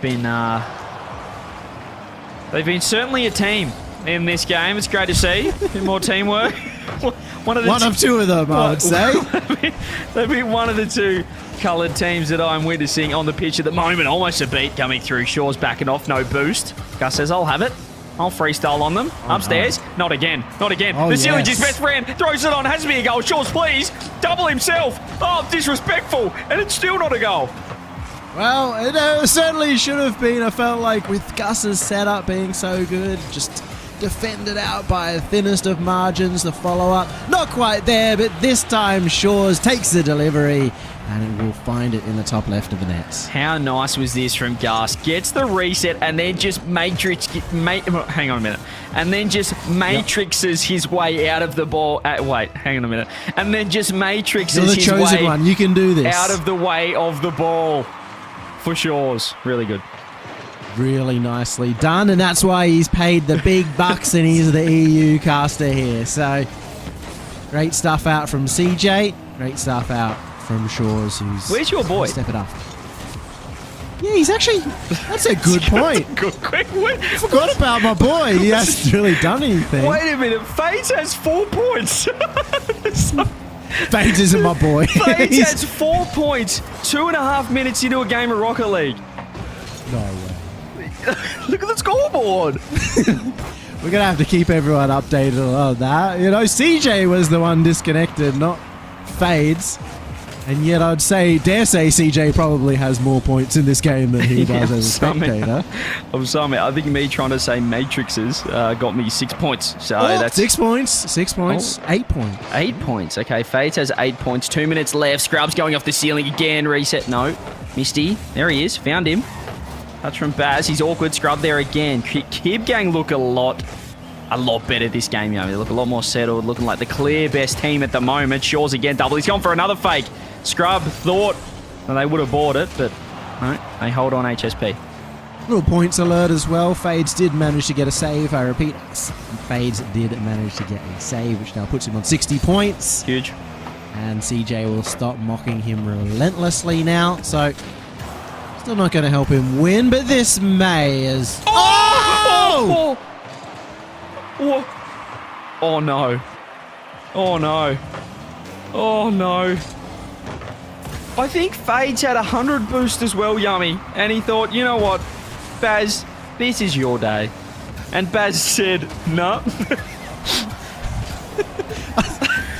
It's unreal. He's actually Yesterday, dodged Power the shot. Couldn't even hit the ball. He didn't miss And there's another one. He didn't miss, Yummy. He actually dodged, like he chose to not shoot. Like he just dodged out of the way. I am in a perfect line, and I'm getting out of the way of this ball. Yeah, he probably should have turned his monitor off and it worked out better for him, but you know, it'll be fine. Misty's on the ball, he's setting them all up, he's back in business. He may even have a pass. No, go straight for the shot instead. Intercept out from Scrub. Low chance left now for HSP. 2 goals down with 40 seconds remaining. You know how in the basketball, you might not know this, but if the away team misses 2 free throws, then the whole crowd gets free cheeseburgers? I reckon if Fades gets less than 100 points, Fortress buys everyone an HSP in the chat. Can I get a 1 in chat if you're into that? And if you want to get involved, because FaZe is currently on 72 points. There's 16 seconds left. This could be enormous. A sub 100 point game from one of the up-and-comers of the region. You would not read about it. 8 seconds. He's committed. Your boy Misty can't do anything either. It's got to be Kib Gang getting their first win. It's got to be FaZe getting sub 100. He's on 88. They can't do it. HSP's all around. HSP's on Fortress. Kib Gang get the win. All right, everyone, put your PayPals, put your credit card details in chat, and well, Fortness will send it straight through to you. Now, actually, don't do that. Just as a disclaimer. Production's yelling. Production's yelling. We cannot give away HSPs. That is not. No HSPs. That is not. We've been. So Fortress Productions, the bad guys? Yeah, I think they are the bad guys. Can I get an L in chat? L in chat. L production, no HSP. L production, no HS. Where's my HSP in chat? Thank you. FaZe, though, with as we said, what did he get? 88? 88 points is not the greatest from him. I dare say if he can bump those numbers up, we could have ourselves a series. I reckon he should at least aim for 100. I think that's a good mark to maybe like aim for.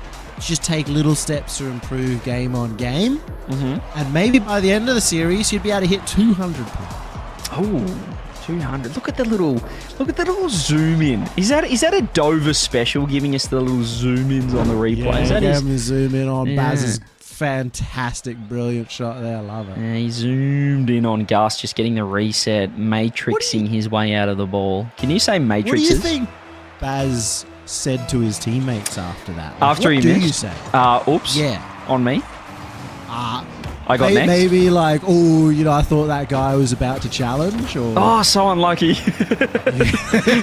Something like that, I think. But look, I'm sure he's on the monitor. He's a good enough player, Yummy, to move on from that one, and I'm sure he'll score an absolute weldy, or not. But I think he might. You just said he's a good enough player, but you also spent the first 2 games talking about how he's invisible. Well, he's not invisible now, mate. Yeah, well, he's not as invisible as Dumbo was once in an RLCS match when a bug happened and no one could see him. But he just wasn't quite as on the pitch as Misty was, which is hard to do. Good thing that bug doesn't exist anymore. It got fixed. Yeah, I don't know. I think it's still around. Never have any invisible opponents ever again. Yeah, it could be. Luckily, we got timeouts now if there's any tech issues to happen. Fortunately enough. Smooth sailing so far. Touch wood. Scrub with a clear across. Gus is there. He's just dusted everyone but Baz. There he is. Just so composed. Gets a little intercept. Misty trying to get that counter attack. He's definitely been kind of going for it solo rather than working as a team, which they were so good doing yesterday. And maybe even in game 1, you'd argue too. But regardless, is a good touch off the corner. Fades in the center. May not be able to get around it as Gus doesn't get a full touch, and that means the pressure may continue as Baz centers it as well. Is there a follow-up? No one expected that the defenders on the blue team would back off. Yep, it's a huge touch there from the blue team as well. The orange team makes a huge save. Baz doesn't get the 100. Gus scoops it up. Misty's there. Your boy, 0 boost. Good challenge. Shaw's off the corner. Gets a nice skim on it. Well, I'm not sure what happened there. I went through the car, through the ball. Gus with a save. It's not a good one. Misty fake. What a great fake as well. Scrub, huge save.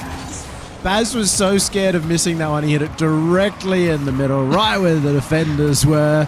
Unfortunately, even though it was on target, it was very easily savable. So that could have been the first goal. Gone to waste. And they'll have to work hard to get that one back. The counter-attack is what set that up, so maybe that's where they'll be going again. You can see them playing the ball a lot in their defensive half. I feel like we're seeing a lot of mechanical plays, but what's happened to the beautiful, nice little infield, a nice little pass play? I think we haven't really seen a little 1-2-1 or something like that. We did see it in the last series. Gremlins were pulling it out, but so far, not many passes. You're not going to see that a lot with Gus. I'd say more so with Scrub, as he'll set up a play in front of the ball, look for maybe a demo, and then get into position for that pass. I definitely expected a lot more of them out from HSP after yesterday's performance. Maybe Fades is the one player I'd say on that team who's more focused on the solo plays. I think as well, talking to Gus, in the last split, kind of one of his biggest weaknesses, I guess, and it's his strength and weakness, right, is how mechanical he is on the ball, how good he can be. Is that going to be a goal? Fades, huge save. Someone get it in. There he is. Speaking of the devil, gets the first goal. But, yeah, so mechanical, Yummy, but it can be a weakness as well because anytime he has a little bit of space and 100 boost, he thinks, I could probably score this and I can 1v3 when sometimes the best option is to find that pass, get your teammates involved and set it up that way.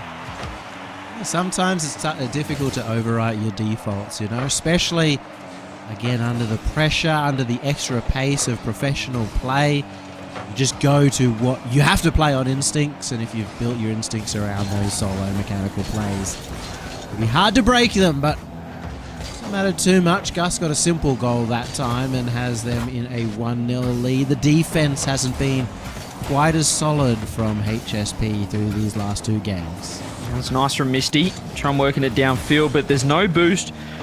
Really, apart from Baz, they found 100 in the corner here, Misty. Can he launch an attack with just over a minute left? HSP perhaps did get their dinner order coming through because they're looking pretty sloppy at the moment. They're looking like they're happy with themselves. And Kib Gang are just running right through them. A lovely recovery from Shores. He uses his touch to take it off the wall. Jumped off, but actually still had his flip to return to the wall. Otherwise, he's not going to catch up to that ball whatsoever, and he'd use all his boost for nothing. So, lovely to see from Shores. We always know that he's got the mechanics in him, and it's also interesting that he kind of, at one point in time, was maybe that person we were discussing as that young mechanical 15-year-old who could do a lot. Maybe not to the same extent of your Hunter and your Prompt, but certainly in that conversation as well, but we haven't talked about that as much lately. Nah, but when it's in the back pocket, they've got it in the locker. He's got it in the locker as well. So if you can pull it out with here. Rizzo controls. Well, yeah, on the Rizzo controls, but I mean, I guess it worked for Rizzo. Did it work? Yeah. But he certainly made a control scheme that was something special that somebody else managed to copy. But also, Yummy, something you're not realising, that Season 9 that didn't happen, G2 would have won. They're adamant about that. So great win, Rizzo. He is a world champion as well. He's a grand finalist and a world champion with an asterisk that he wants removed. Through a 2-0 win, though. Kib Gang, cruise control from them, take the lead in the series. Shores, do it for Rizzo. Go win Worlds. Remove that asterisk and sort of put a new one that says they were both doing Rizzo controls. But Kib, as you said, stepped up this game, looked much more like the Kib Gang that we saw yesterday, and a good all-round performance. Timeout for HSP as well, coming off a couple of losses. Yummy, what are you doing at timeout as HSP? Do you eat an HSP or do you talk about the series? I would probably suggest the second one, but it also kind of depends on how you want to take the series. I wouldn't call HSP a real athlete's food. Mm-hmm. Okay. What sort of food would you call it? Maybe a fall into the couch type of food. Yeah. It's a coma, isn't it? It gets you into a coma, a good HSP, which is probably not what you want. And maybe they ate one after game 1. They were happy with themselves because Misty got a hat trick, and ever since then, where has Misty gone? Fades is getting 80 points, and Kib Gang have stepped up. HSP, not sure. Wait, Fades had 120, but he had like 110 points halfway through. I was like at one point going to be excitedly saying like He's back. Fades broke the 100 alert, but then he only got 10 more points for the second half of the game. This is not the Fades that I expect. I pumped him. I was pumping his tyres up all day yesterday. He was overinflating. I had the pump out there, but at the moment, this isn't the best series from him. The positive, Yummy, I don't think they're playing fantastic Rocket League at the moment, HSP, and they're still well in this series if they can turn it around with the timeout. Yeah, they win this game and it's back to an even keel, and hopefully they'd have the momentum in their favour too, but I really just feel like they need to get Fades more involved. He needs to be the first man. It's usually Misty, the one running up the pitch, getting first on the ball, and we know how good he is, but Fades is that kind of knife, that incisor that can open up defenses, that can make those crazy plays in the air that will set one up for Misty or Baz on another day to be able to hit the net. So if Fades is the knife that opens up, what is Misty? What do you call him? What's his? Well, he's sort of a pocket knife. A jack of all trades. Knife, but he's also, he's been great all around the pitch. And it's just been really interesting to see because for a long time, part of the reason we have made fun of Misty in the past is because he's often been in that glue role that nobody likes to be called. And now he's actually playing very much a first man role, maybe second man role, where you get to shine a lot more. You get more room to make mechanics and take risks. And not a goal, never a goal.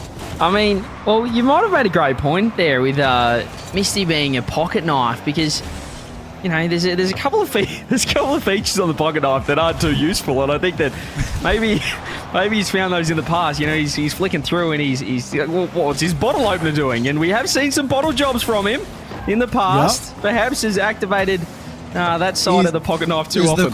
The old corkscrew, and he's screwed up a few of them. And there's always that saw that like is way too small to ever possibly saw a branch with. It's absolutely useless, but when he does find it, he's unfortunately, should I say, not finding the right tool in the pocket knife is Misty at the moment. Ever since game 1 from the hat-trick, gone very quiet. Kib gang, the snowball is building. Just can't believe we spent the last minute calling Misty a tool. Oh, he's not good. Wow! Baz, where did that come from? How has he sniped it off the sidewall? Scrub just handed it to him. That was not the best catch. He just went on the merry-go-round just to be like, yeah, there you go. Scrub hit that and just went, oh, bother. Had to track back to net, but unfortunately for him, Baz has sniped the only place available, top right corner. You get a tight ball game, not for long. Gus on a bus says, I'll have 2-1. It has been pretty unbelievable that all 3 goals have essentially been the exact same thing. One person beaten, nobody expecting it, wide open net for the next. Someone said, no, Misty's more like a spork. You know what, I don't mind that either. Here we go, Misty, 100 boost, wins the kickoff. Hands it over to Baz. More bums coming through. This is nice. Demo as well. Misty's gone to work here. Wide open. Thank you very much. Fades had to still do a bit of work. Will we get a tie ball game yet again? And he's already got as many points as he had in the last 2 games. Big up Fades. Really, really nicely done to catch up to that ball because it looked like it might just get out of his grasp. Yeah, really nice. We're getting highlight clips. We're getting interesting plays, but mostly, not again. Misty takes it and a kickoff goal. 2-goal swing. HSP have recovered from eating an HSP. Hey, Misty's back. That's the kind of high-class goal you want to see to get somebody back into the game. And I will say all 5 of these goals have essentially been something similar to that. Yeah, the Spork, the RLCS regional champion, the pocket knife, whatever you want to call him, is so back in the game right now. Fades. No boost. Looking for a pass to Baz, who also has nothing. Not sure what the plan was there. Gus, does he have a free double? He's going corner. And Misty somehow reads it. Misty's done quite well for himself there. Baz will need to step up to assist there as Fades almost finds a sneaky one, little doinky over the top, but there'll just be some pressure here. Who manages to get out ahead on boost as Fades goes off the roof? Gus does not care, and he massively races into that ball. Yeah, Baz finds himself a little reset. Misty right there, scoops the 100 boost, wants a beat as well, finds Baz across, but Gus pre-jumping. Passes it straight to Baz, who passes it straight to Shores. These guys really helping each other out. They're on the wrong team. Scrub now. Trying to control that ball. Oh, he's diced up one. He might be able to grab the corner as well, and he might just get around everyone. Fades was very awkward, but Shores, nice little play from him. Gus gets a one on net. HSP just opening the door for the defense. Or opening the door for the offense. I'm not too sure. Either or. They've managed to secure their own back boost, and it's not going to be enough because Shores comes through, and there was a player having some fun on the backboard. Yeah, this was worrying. Look, the clear from Misty had the right intentions. Put it up high, get it out of trouble, but he's just blasted it off the ceiling. It came back down before he even landed, and they couldn't recover in time. You do get that one further over the top as the kickoff strategy comes out from Kib Gang. Maybe looking to get ahead immediately after their previous goal. But they've still got 2 minutes for both teams to try and find maybe a goal or two more to secure the game. And again, such an important one for HSP. Otherwise, like we've seen in the last 2 series, it'll be early on to match point for Kib Gang. It's really nice from Misty. He waited for the touch, but it's not enough because Shores has just sniped top corner, outpaced all the defense, and caught Baz napping.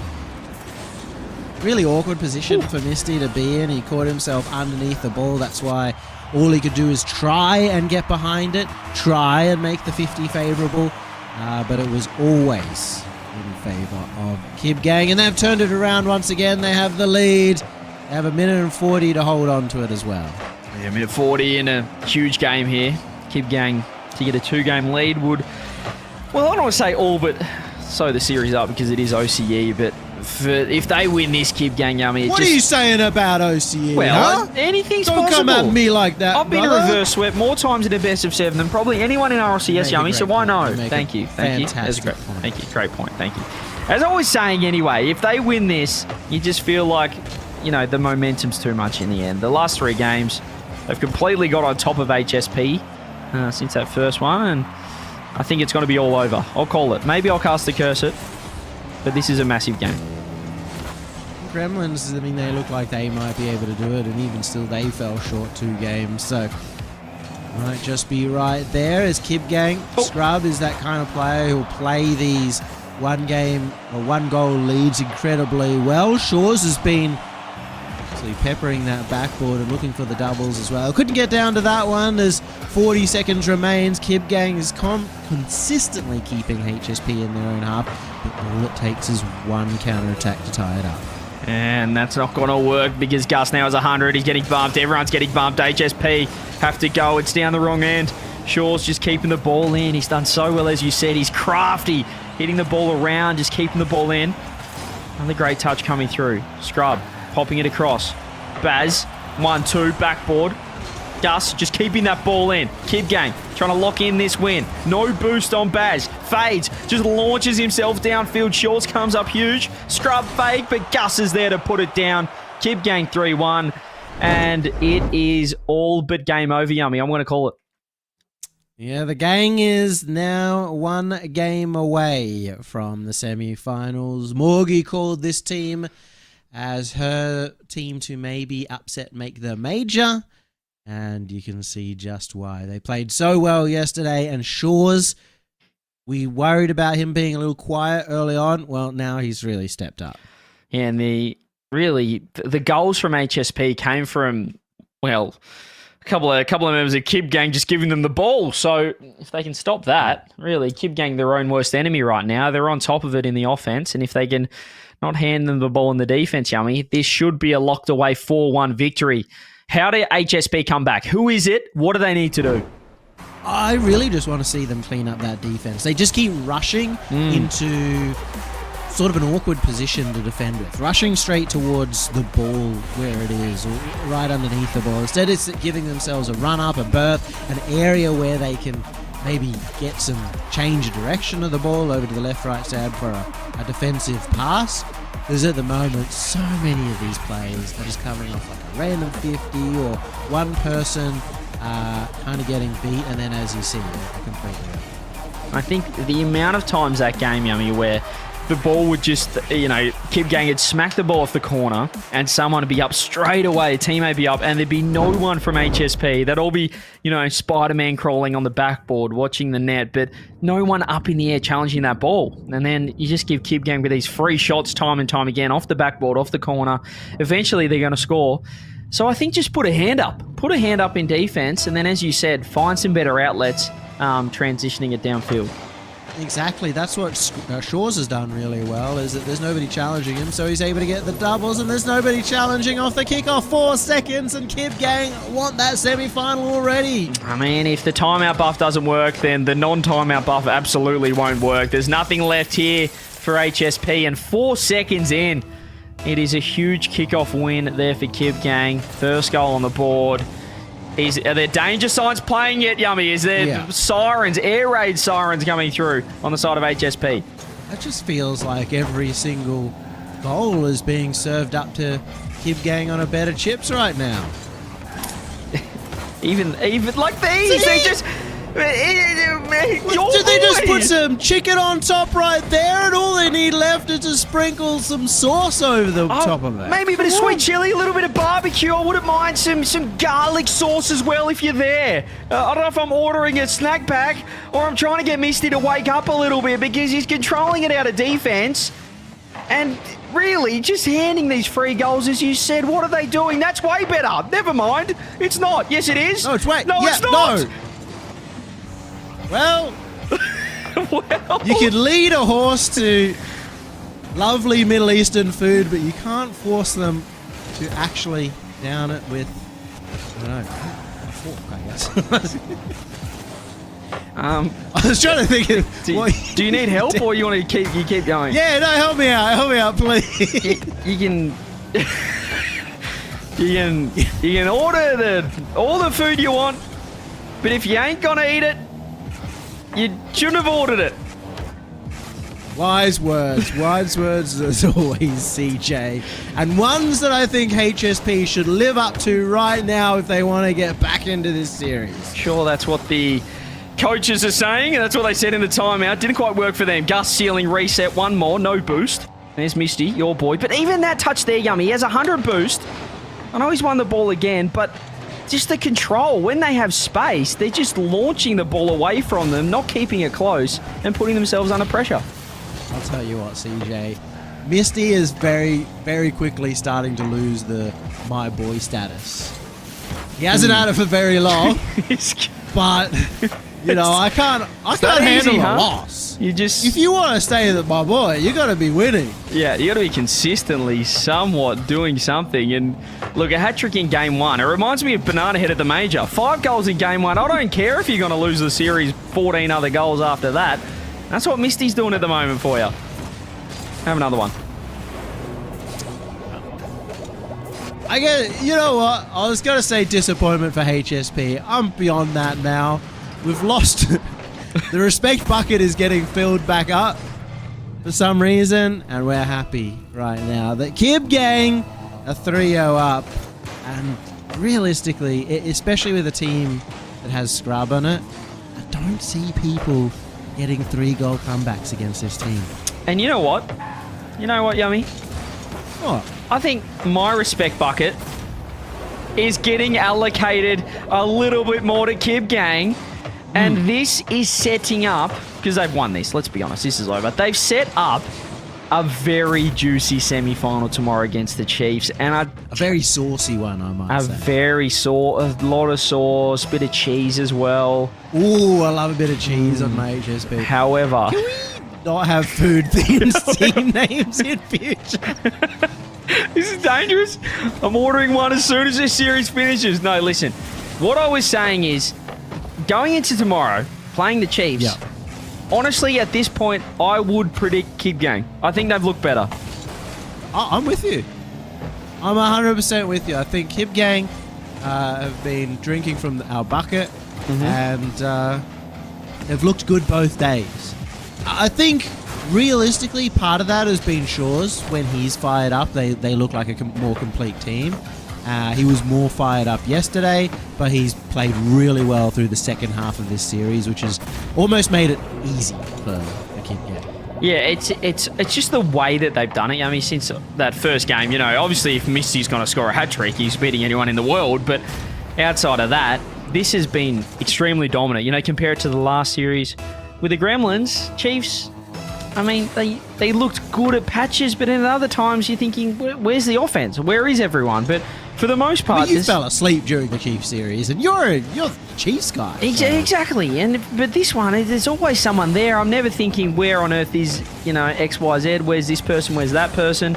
You know, even Scrub with no boost. Except when Scrub, can't find any boost. But, you know, for the most part, this has been a very well-rounded series for them. Yeah, I like it. You know, we've had really highlight moments for all three players. Gus having the goal of the season so far, having had of the split so far, having had 1.5 entire days of gameplay to watch, and some of it only 5 games yesterday out of the good 28, so we probably missed all of those. But still, the point remains. Scrub, of course, always a consistent performer, and Shores has been really popping off throughout the second half of this series. Yeah, this is just a formality at this point. Can we also point out Fades, once again, doesn't have his 100 points. He's on 88 again. He must love that number. I think that's what he finished on last time. And I'm just getting word from production. Yep, 3 HSPs again if he doesn't get 100 points. So, could be 2 for the night. Imagine that. You get 2 free HSPs. Like, what do you do with it? You can only have 1.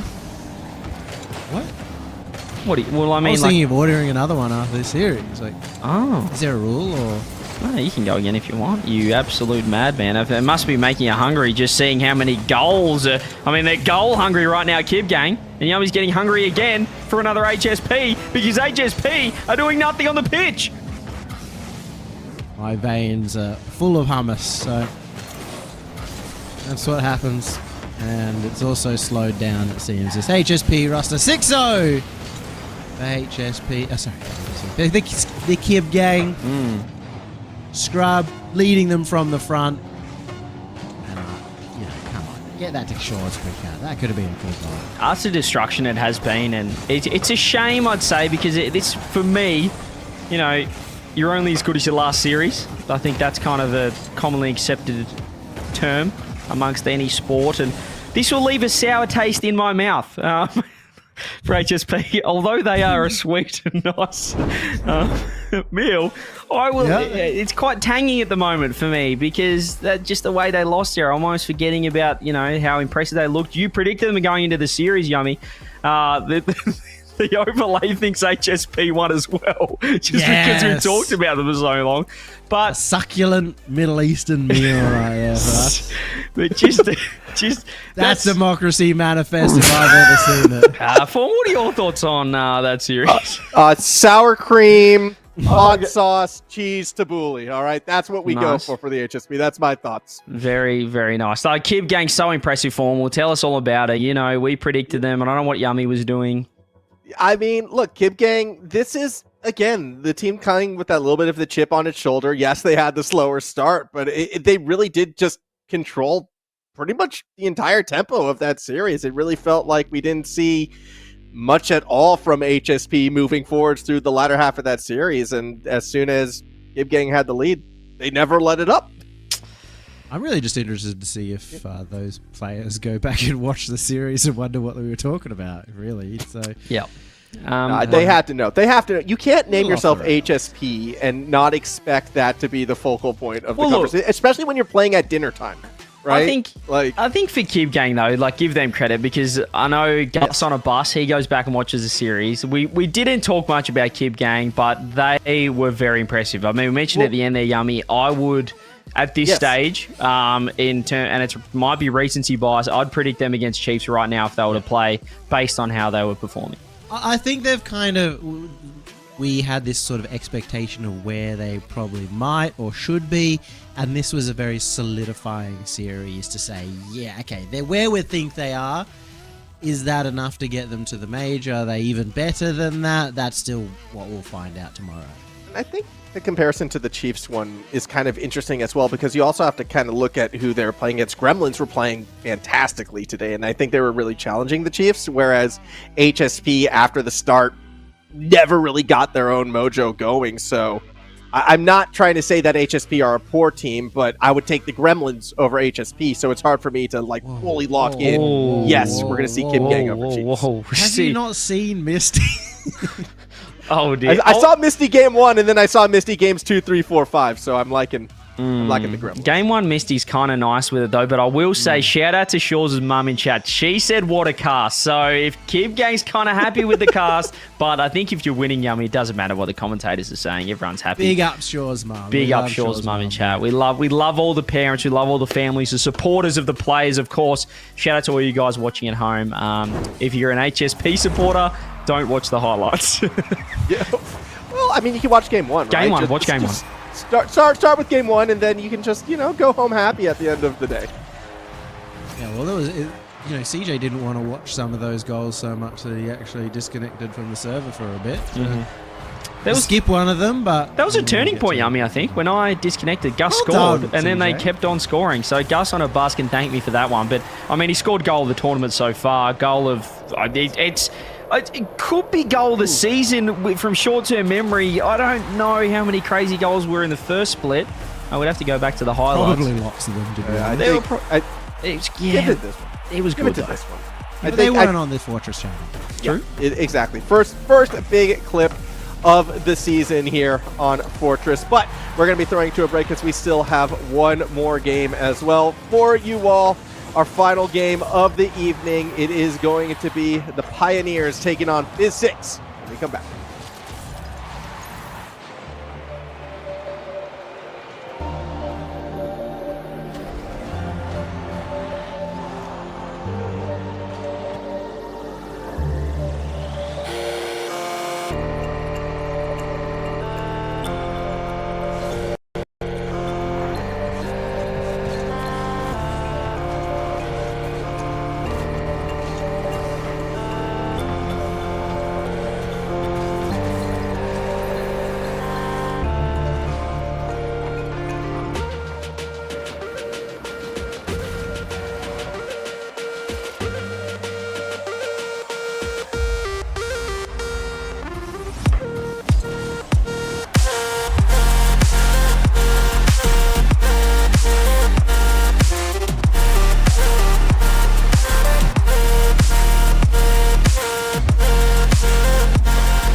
3 down, 1 to go here on Super Saturday in OCE, RLCS, Open Qualifier for RLCS 2024, powered by Fortress, and everything else involved. 3 quarterfinals down, final match up to go, and I think we've got through this pretty quickly, Formble. I don't know about you, but this day feels like it's flown by. Yeah, only one Game 6 so far, no trips to Champions Field, relatively one-sided score lines when it's all said and done, but I don't know, outside of that most recent match, I mean, I feel like the score lines haven't been reflective of how close the games were. Yeah, I definitely think maybe 4-2 is a bit more reflective of the other 2 series, potentially, but that being said, in both of them, you kind of had one team really take over at some point, and then fly away with it. But what scares me too, though, is then when I look ahead to this next match, if I were to pick one that was going to be the 4-0, I feel like we're more likely to see that now than necessarily, the Game 7 Champions Field. Yes. Yeah, look, if you're Lumids and you're in chat right now, then you're probably thinking this might be close, but everybody else is thinking this is a straight 4-0 to Pioneers. They look like they may have made an upgrade here with Super Locky in terms of his performance throughout the last split. And, with Power maybe coming down, they're even potentially the top team. Well, we haven't seen them yet, Formal, on the mainstream Pioneers. It's a factor. We haven't given them the eye test yet. But this, albeit we're saying it's going to be a 4-0, this could be a good test because Formal is someone that really rates Sour, as you were saying before we went live. Physics, they can certainly put up a fight. I think they can put up a fight for sure, and I actually had a little listen on the Physics team stream during that last series, and they were talking about this match, and I think what Lumens was saying is, like, if they can get 2 wins against the Pioneers, they'll be happy, and that would be considered a fight. That would be considered a contest for them, so... even he doesn't really believe in them, right? He thinks it's a 4-0, and he's like, but 2 wins will be enough, 2 games. But my point is, hey, if you walk away with 2 wins for this Physics lineup, I mean, again, I think that'd be a good showing for them because this is, the old tiki-taka. They're always fighting again the top 8s. They're here now. It's a tough matchup. If they get 2 wins, that's good. That's good for the team. That's improvement.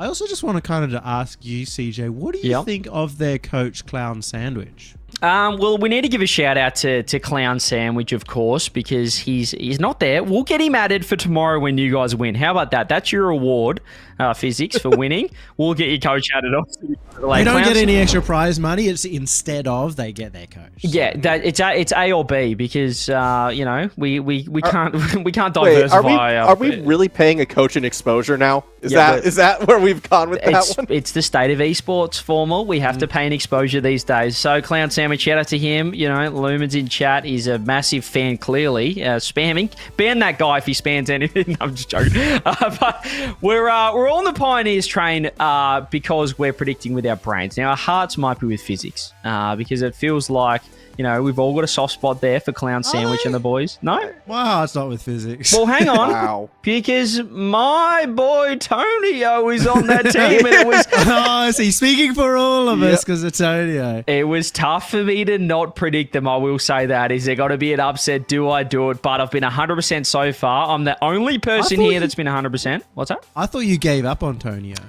Yeah. I temporarily did, but I just feel like it's like a new team. It's a new split. He's got back. Sour beside him. But listen, Formal, it's the final series. We're finally here. 4 of 4, best of 7. It's you two. Unfortunately, take it away. Look, I mean, here's how it goes, all right? Sour's my boy. Tonio CJ's boy. You got to get on the CX9 train.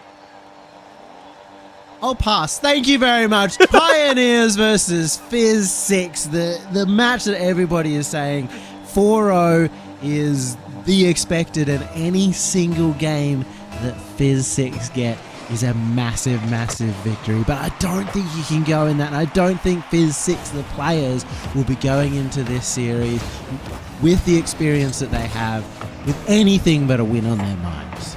That said, though, I will say when it comes to the Physics side, though, and speaking of CX9, he is someone who likes to play with the chip on his shoulder. He is someone who will use sort of any doubt as that bit of motivation. So I'll be curious to see if he is going to be able to kind of keep it together out there. He can be as motivated as he likes, but he hasn't made a top 4, and neither has any player on this roster. And it's a really, really tough opponent, as you can see. What a passing play. A pre-jump up from Amphis, pre-jump back to Fiber. They're toying with them. Yeah, it's not the start that Physics was looking for. I can agree to that one right now. Definitely a little bit shaky out of the gate, but still early days. I don't know. I'm not going to give up on them just yet, even though I am picking the Pioneers to win this. Physics doesn't work. They're used to freestyling, and so maybe we'll see more of that. There you go, Sour. A straight line drive from Sour puts them back into it. And interesting that there wasn't too much defense, but Super Lucky caught off guard by what was essentially a pinball shot. Yeah, it was a bit of a surprise, but it's definitely a welcome one for that case, or for that Physics side. So we'll see what the Quick Trick Pioneers will be able to do now in response. Tonio actually had himself in a good spot, but wasn't able to find the read. Now Physics going to have to play some midfield, pass across the Super Lucky backboard. No one's there initially. Amphis, though, will find a strike. It also goes high. We'll also get to see for the first time, as CJ says, the eye test on whether this Super Lucky roster change is truly an upgrade. As we said, it's an upgrade on paper. Super Lucky, one of the best players of last split, and has often been in that conversation for most splits. But, you know, if Luna was to show us anything, it's not necessarily about having the best individual players on your team. They cannot cohese together. Yeah, and I mean, we will see how they do piece it through at the moment, especially for a team like the Pioneers, where they really do believe they could be that best team in OCE. I would love to see how they can, you know, Lucky. I mean, that's a good start. Got the demo, sets up the double fiber. Too clean. They're a monstrous team. All three members have the mechanics. Super Lucky takes it high. Looks like he wants to take it over the top and uses that as a distraction to go for the bump. Fiber will get the double off the backboard. Simple as that. It was just far too clean. And again, maybe not the most complex team play, but still good to see the new member working together with the squad. And I mean, this Super Lucky Fiber Amphis, this team to me just feels like these are some of the best performing players domestically we have seen in OCE. But I also kind of feel like they're three who haven't really carried over to that breakout international affair, as Super Lucky is the one who gets the goal underneath. Yeah, I would agree. It's a good goal here, but Fiber, you know, he's only had one chance internationally, and I did think he performed pretty well over at the Spring Major last season, but hasn't really had much more than that. Amphis, he's often been the best player in OCE during single splits or even during seasons, but hasn't quite been able to get the same results that maybe he wants overseas. I think Super Lucky would probably be the most disappointed with his overseas results. A lot of chances in the early stages of Kidden/Pioneers, and he has returned to the organization as part of this team. Has three of... Oh, God. That Love was... Sour, tell us about that one. Look, I picked Pioneers in the end right there, and that was the best own goal we've seen all split. I will give you credit for that one. It was a fantastic goal. Only Sour could hit an own goal like that one.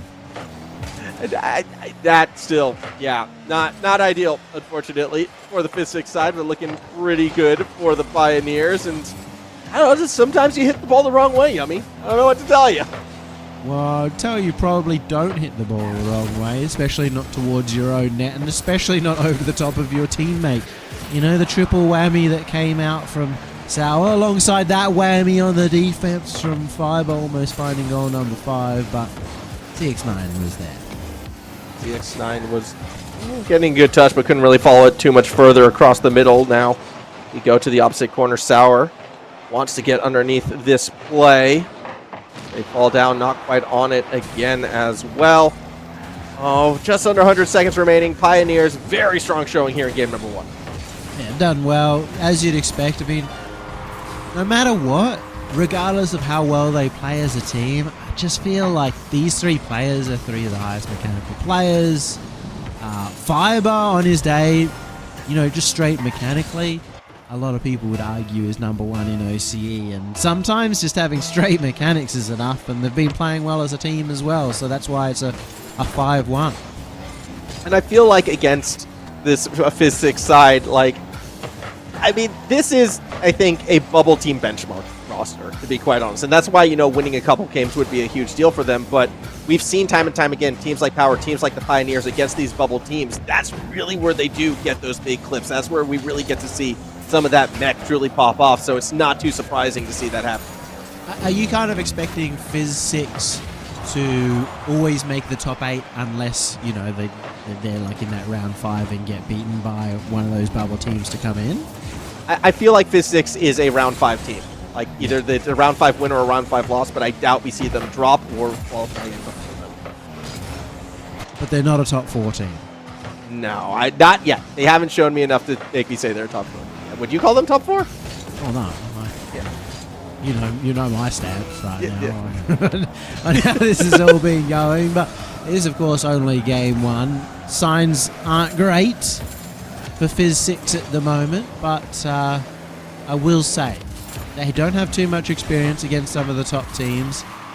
That means that they have a lot of growth even just from game to game in the first series here against tough opponents in Pioneers, and maybe they will find that next level as the series goes on.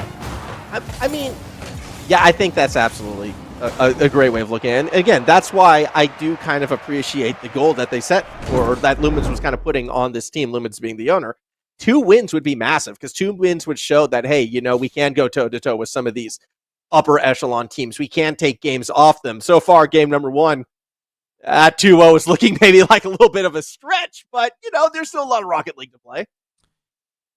Apparently it's a warm-up game according to Fizz 6, so maybe just need a few more warm-up games in order to truly get warm at this point in time, but it is what it is. Sometimes you lose that first game 1-5 and then you get right back into it. Just a little tiny tweak here or there can make the world of difference to your team. Yeah, and again, if they are going to bounce back, it's Sour who I'm going to be looking at, because we've seen Sour have those big performances before. We've seen Sour take games over before. In one series, yeah, I'll give you that. I mean, have we seen that performance yet from Tonio or CX9? I would say probably from Tonio. We haven't seen much at all from CX9, really. His career's been shorter than Sour and Tonio. But, he had a great performance in ODL. That is true. All 3 of these players, I think, have had strong performances in ODL. Yeah, they are ODL enjoyers. Make Guru, our admin, quite happy to see some of the ODL players here in the top 8, but unfortunately we hold them to high expectations. It's going to go to that next level. They're going to be fighting here for that top 4. I would have loved to see maybe them versus your HSP or your Gremlins or something a little bit in the more mid-range.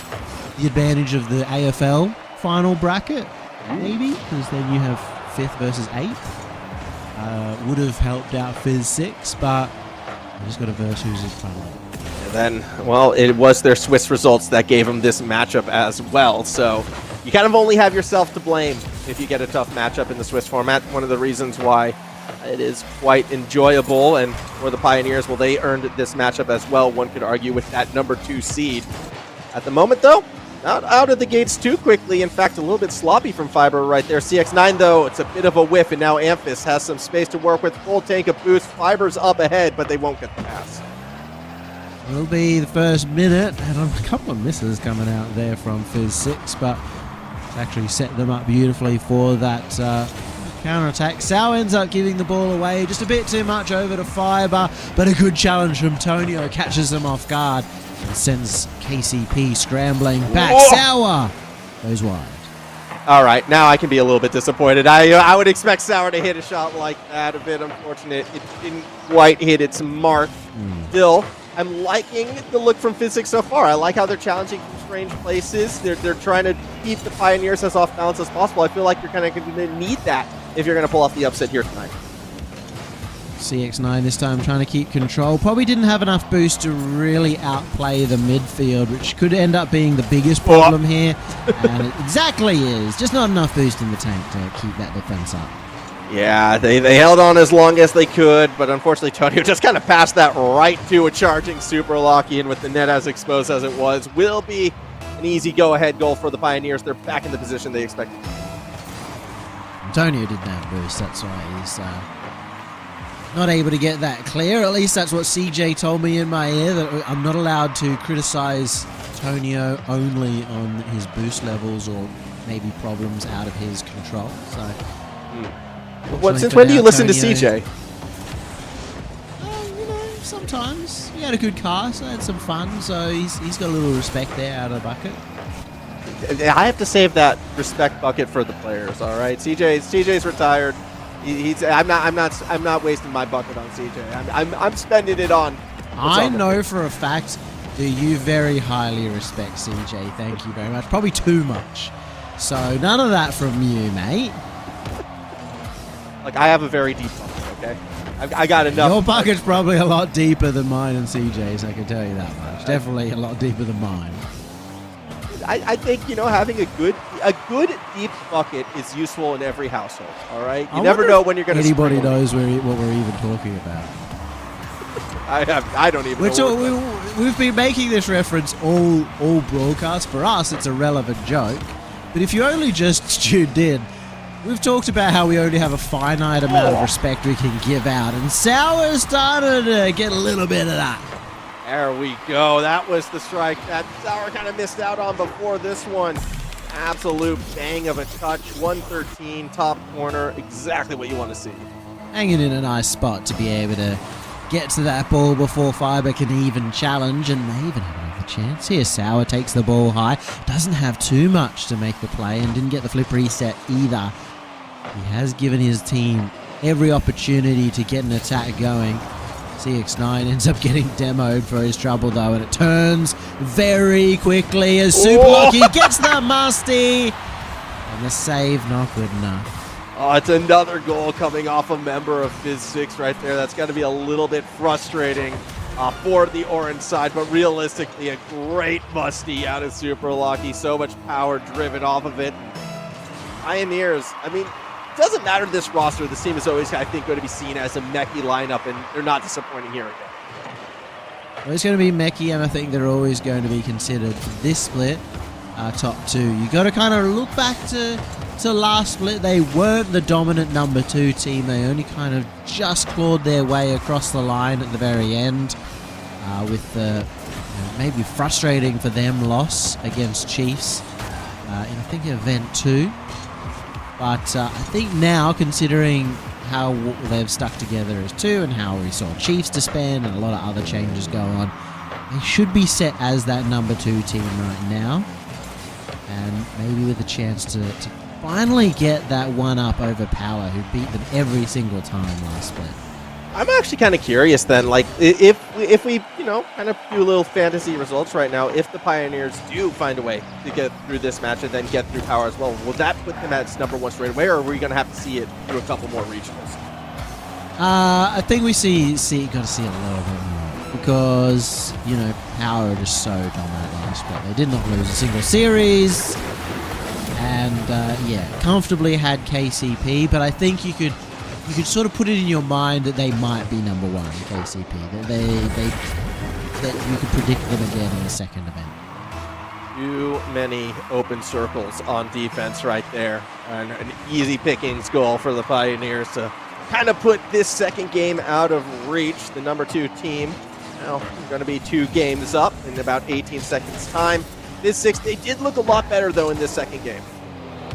It looks great, yeah. They defended it really well for the first half as well. They had some close-ish opportunities, obviously got that goal too, but Pioneers haven't had to work too hard. They have had to play seriously though, if you remember game 1 and immediately starting off with a double pre-jump play. They've had to start taking Fizz 6 a lot more serious in this game too, and that's a good sign overall. I think it's going to be a great sign moving forwards, and hopefully Fizz 6 can continue to give that little bit of a challenge to get, the Pioneers out there showing a bit more of what they can do. But even then, it still is a comfortable victory for that Pioneer side, and Super Lucky is still looking like they fit right in.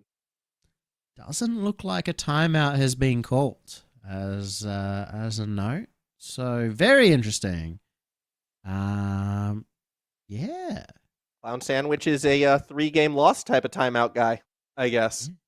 classic American strategy, NA strategy for the timeout buff or lack thereof that exists in this series. Pioneers, I think you'll see. I think it's interesting because all three of these players on Pioneers can be that guy. Super Lucky had a really good game here, but Fiber, scored some great ones in the previous game, and as we all know, Amphis can be the best. So it almost feels like it's going to be a fight on who's going to take control, maybe who's going to take a back seat, and I'd say usually Fiber is actually the one that's going to play the most third man-ish role.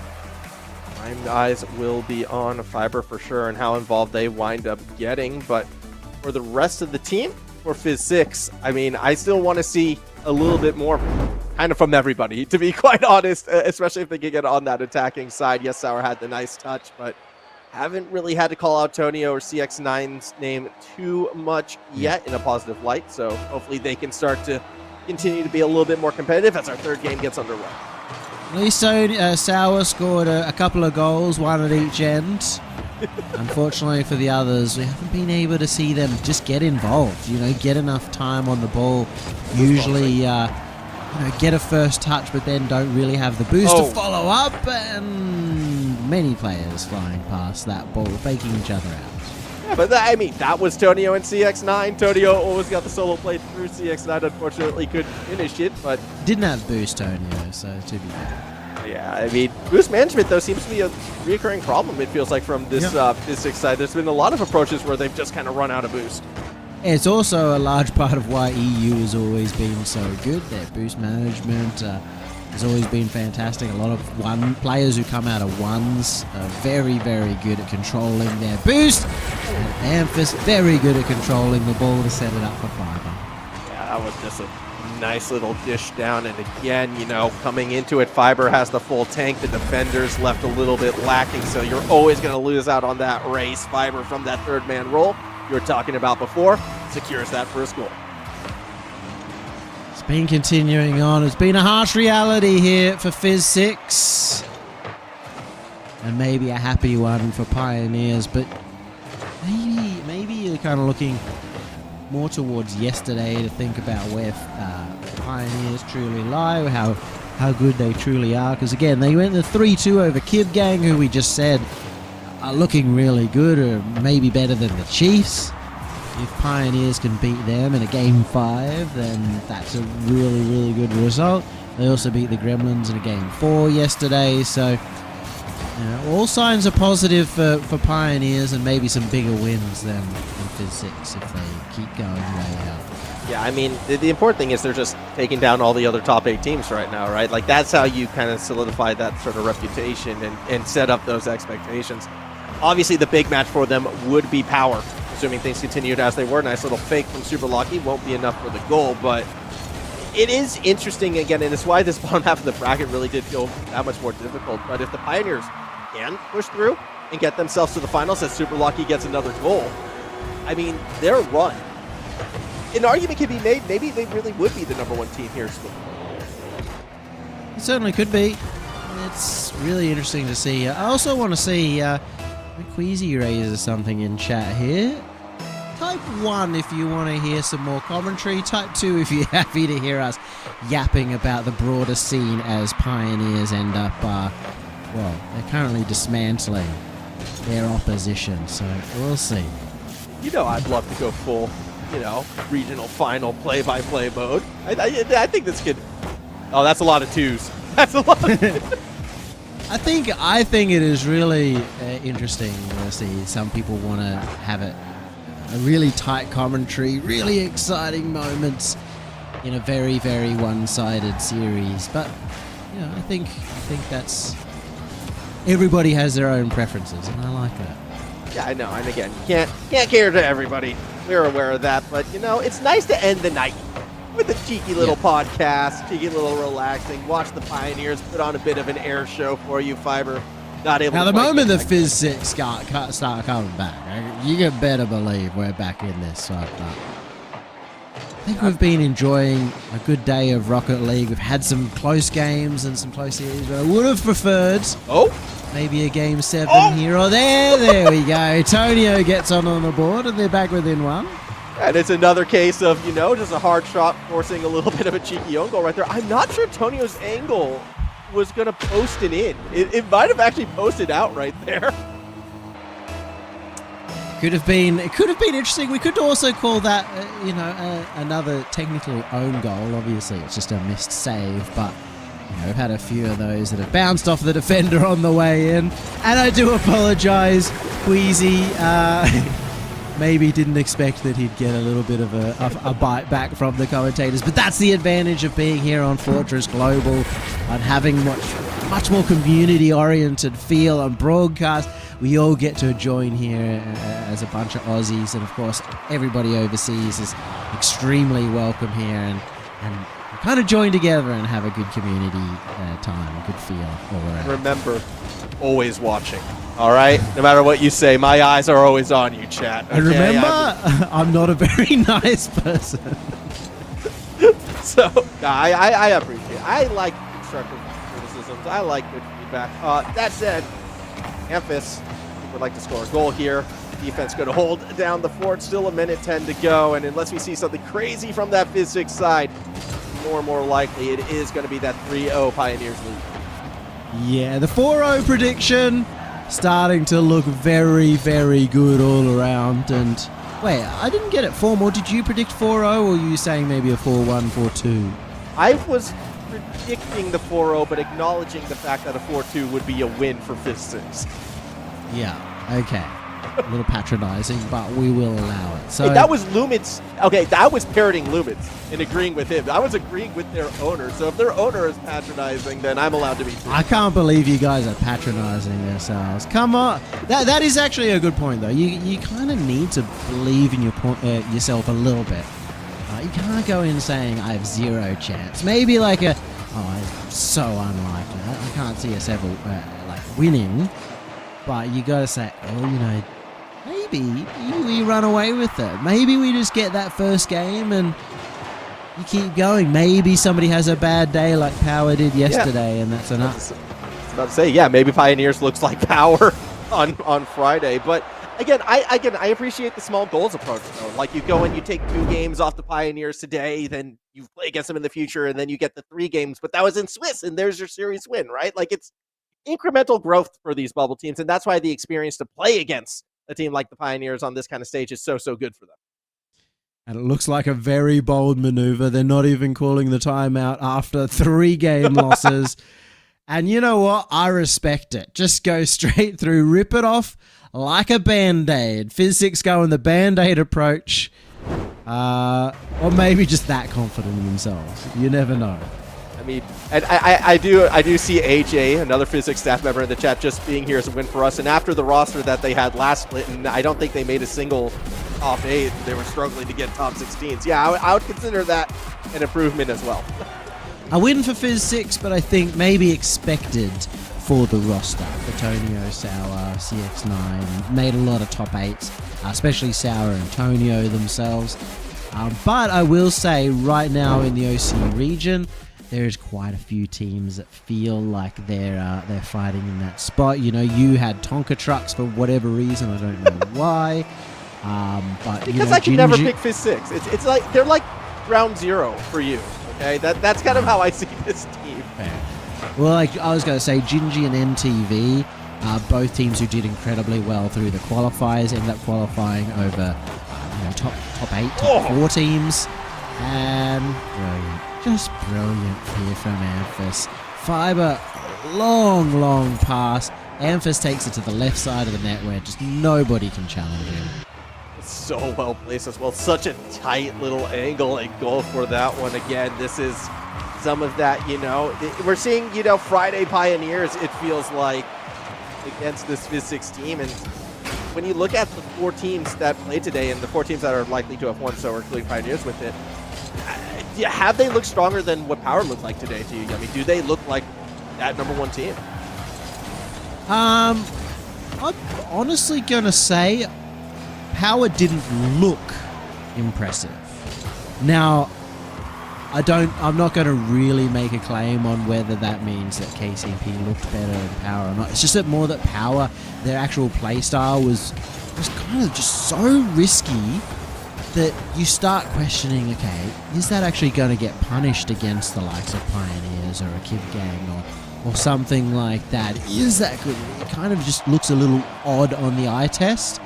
Compared to Pioneers, who had much more of a classical game, maybe being given a little too much room and not tested enough, and that's another reason why it's hard to really compare the two teams.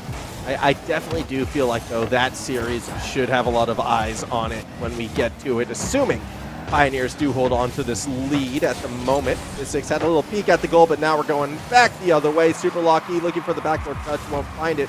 Good speed from Sour will clear it out. And I do apologize for Fence sitting harder than, well, not harder, almost as hard as Formal does on every single prediction he does.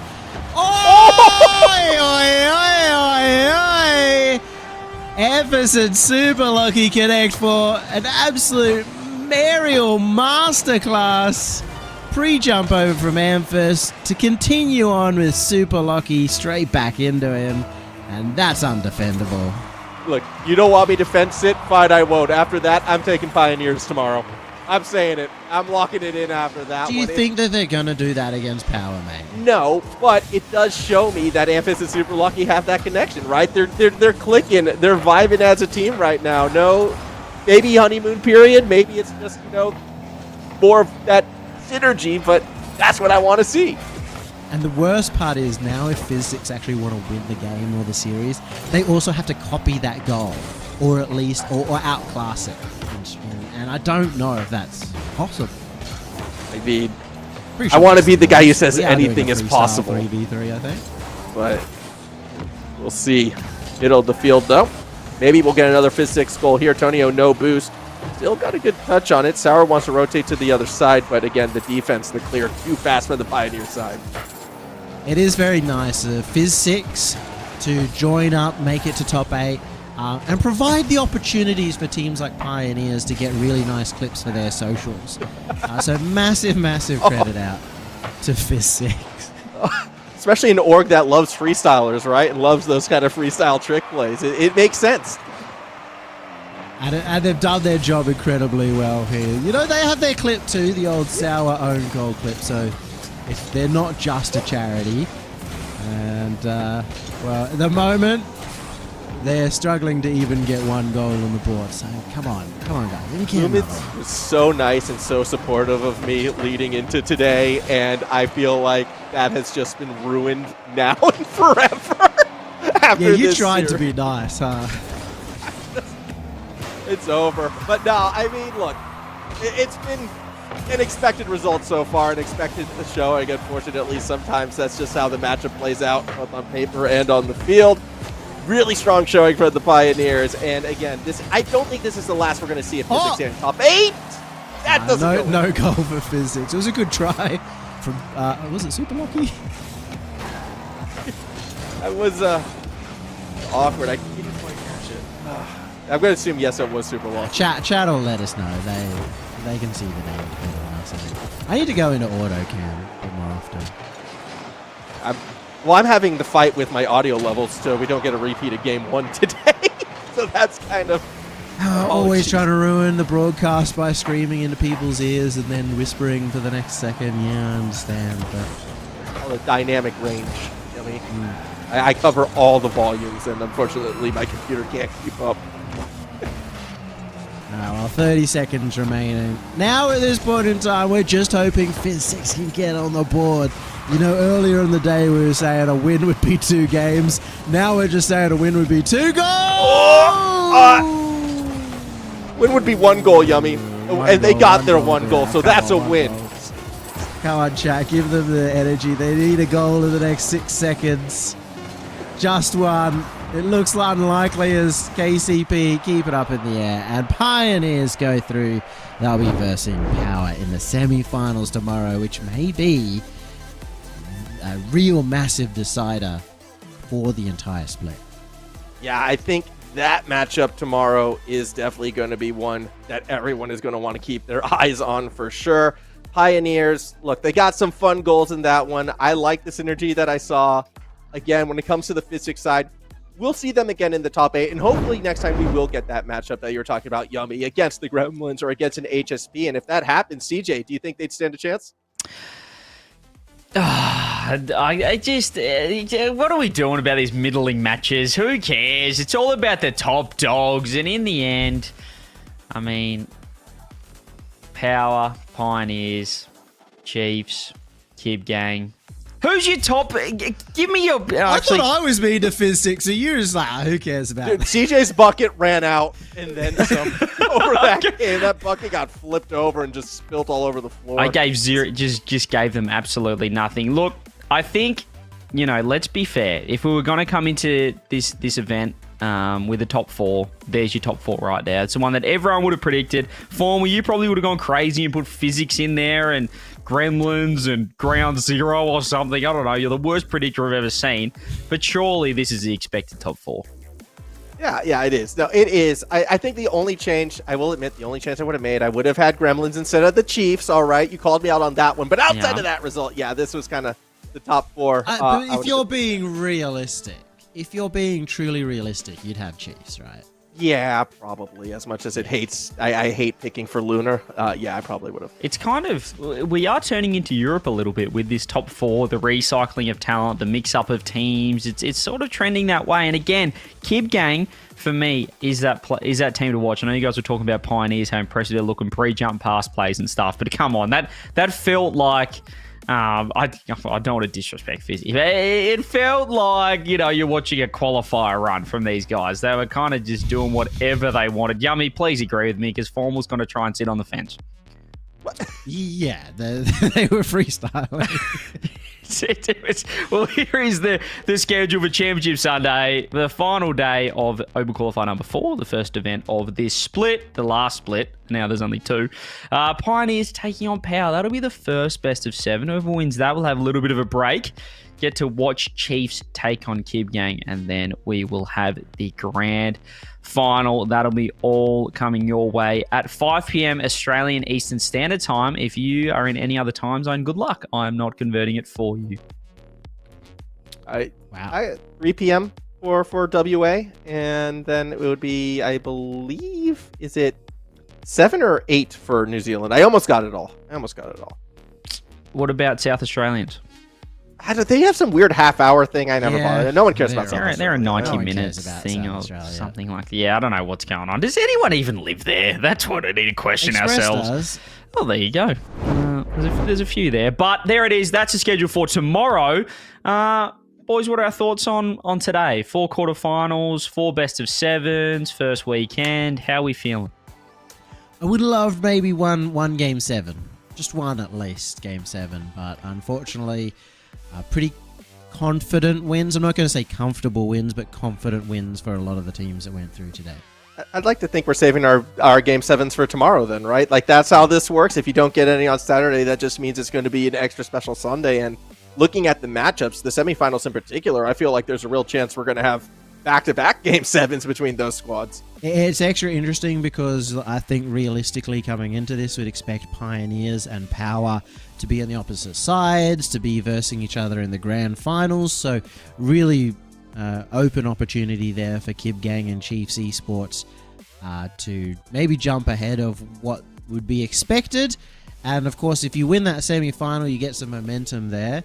You can easily carry that on through the grand final, and a win in OCE gets you a long, long way towards the major. Yeah, we know just how important these little games are. By the time we get to that third event, you're looking back at these ones thinking, gee, if you won that game 7 instead of lost it, it could have been the difference. So massive matchups tomorrow. Before we let you guys go, I want a knee-jerk reaction. Who is winning tomorrow without thinking about it? Pioneers.